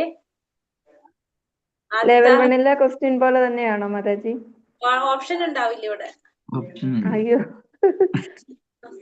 അതുകൊണ്ടാണ് ഞാൻ ഇത് ചോദിച്ചുകൊണ്ടിരിക്കുന്നത് നിങ്ങളോട് ഇങ്ങനെ. ഇപ്പൊ ഇതേപോലെയൊക്കെ ആയിരിക്കും ചോദ്യങ്ങൾ വരാം. ത്രിഗുണങ്ങൾ ഏതൊക്കെയാണ്?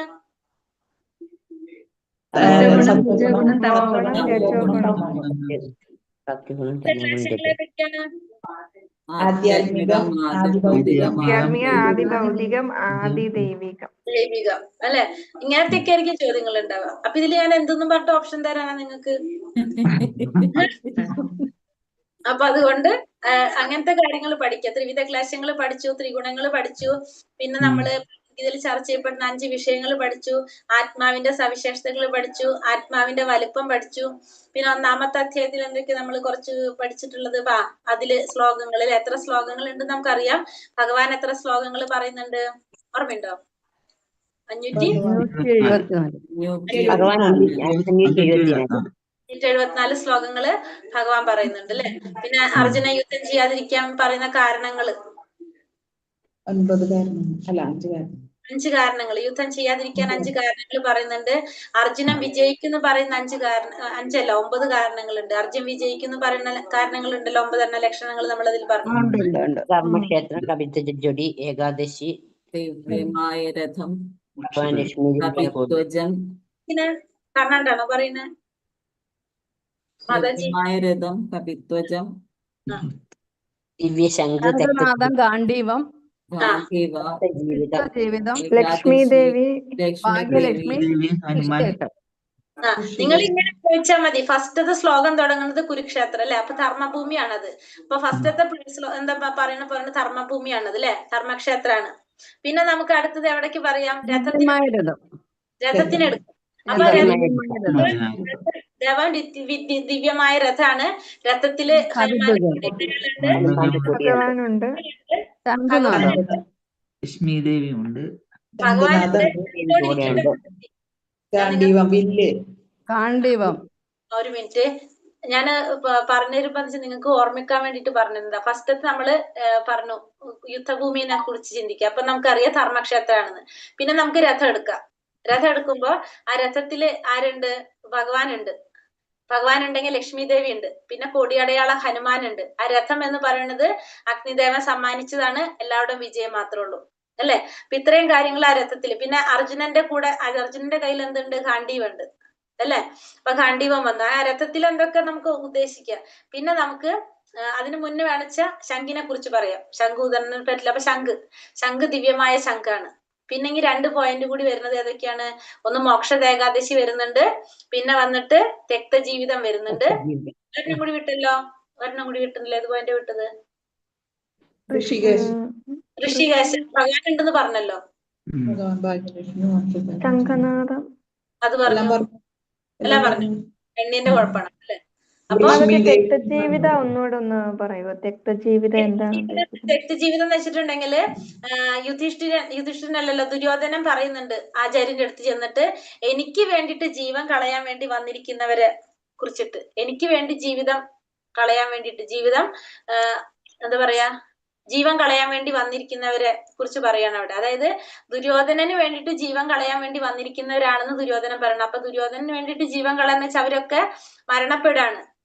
ഓപ്പോസിറ്റ് സൈഡിലുള്ളവരൊക്കെ, അർജുനന്റെ ഓപ്പോസിറ്റ് ഉള്ളവരാണല്ലോ അവരൊക്കെ മരണപ്പെടുമ്പോ അത് ആരുടെ വിജയമാണ് അവിടെ? അർജുനന്റെ വിജയമാണ്. അപ്പൊ ദുര്യോധനൻ പറയാണത് അവരൊക്കെ എനിക്ക് വേണ്ടിട്ട് ജീവൻ കളയാൻ വേണ്ടിട്ടുള്ളവരാണെന്ന്. ആ ശ്ലോകത്തിൽ പറയണത് അതാണ്. 13ാമത്തെ ശ്ലോകം തോന്നുന്നുണ്ട് എനിക്കൊരു. ആണോ? എത്രാമത്തെ? 13അല്ല, 23ആണോ? എന്തോ ഒരു 3ന്റെ 26. അല്ല,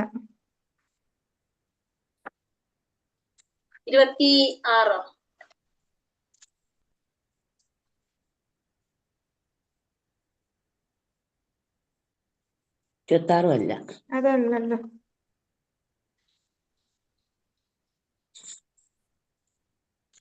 28. 9ാമത്തെ ശ്ലോകം. അതായത് ദുര്യോധനൻ പറയുന്നത് വെച്ചാൽ ദുര്യോധനന് വേണ്ടിട്ട് ജീവൻ ബലി കൊടുക്കാൻ തയ്യാറായിട്ട് വന്നിരിക്കുന്നവരാണെന്നാ പറയണത്. അപ്പൊ ദുര്യോധനന്റെ പക്ഷത്ത് ചേർന്നത് കൊണ്ട് ഇവരൊക്കെ കൊല്ലപ്പെടുമെന്നുള്ളത് തീർച്ചയാണ് അവിടെ. ദുര്യോധനന് വേണ്ടിട്ട് ജീവൻ ബലി കൊടുക്കാൻ വന്നവരായിട്ടാണ് ഇവരൊക്കെ പറയുന്നത്. അപ്പൊ ഇവരൊക്കെ മരണപ്പെടും എന്നുള്ളത് ഉറപ്പാണ്. അപ്പൊ അങ്ങനെയാവുമ്പോ അത് ആരുടെ വിജയാണ് അവിടെ? അർജുനന്റെ വിജയാണ്. കാരണം ദുര്യോധനൻ അങ്ങനെയാണ് പറയണത്, എനിക്ക് വേണ്ടിയിട്ട് ജീവൻ ബലി കൊടുക്കാനായിട്ട് തയ്യാറായിട്ട് വന്നിരിക്കുന്നവരാണ് ഇവരൊക്കെ എന്നുള്ളത്. അപ്പൊ അപ്പുറത്തെ സൈഡിലുള്ളവരെല്ലാവരും മരിക്കുന്ന ഉറപ്പായി കഴിഞ്ഞ് ഇപ്പുറത്തുള്ളവർ വിജയിക്കുന്നല്ല അതിന്റെ അർത്ഥം. അതാണ് ആ പോയിന്റോട് ചേർത്തിരിക്കുന്നത്, തെക്തജീവിതം.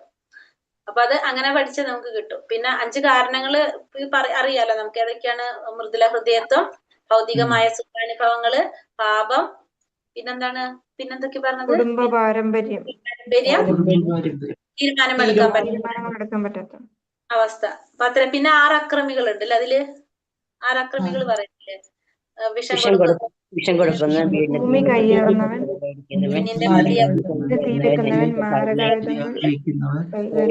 മാരകായുധങ്ങൾ കൊണ്ട് ആക്രമിക്കുന്നവൻ. ഈ 6 പേര്. ഇത്രയും കാര്യങ്ങളെ നമ്മളിപ്പോ പറഞ്ഞതില് നോക്കാനുള്ളൂ നിങ്ങൾക്ക്. ഇതൊക്കെ വരുന്നല്ല, പക്ഷെ ഇതൊക്കെ നോക്കാം, അത്ര തന്നെ. എന്നിട്ട് നമ്മൾ 6 അധ്യായം കഴിയുമ്പോ അപ്പൊ നമുക്ക് 3 പ്രാവശ്യം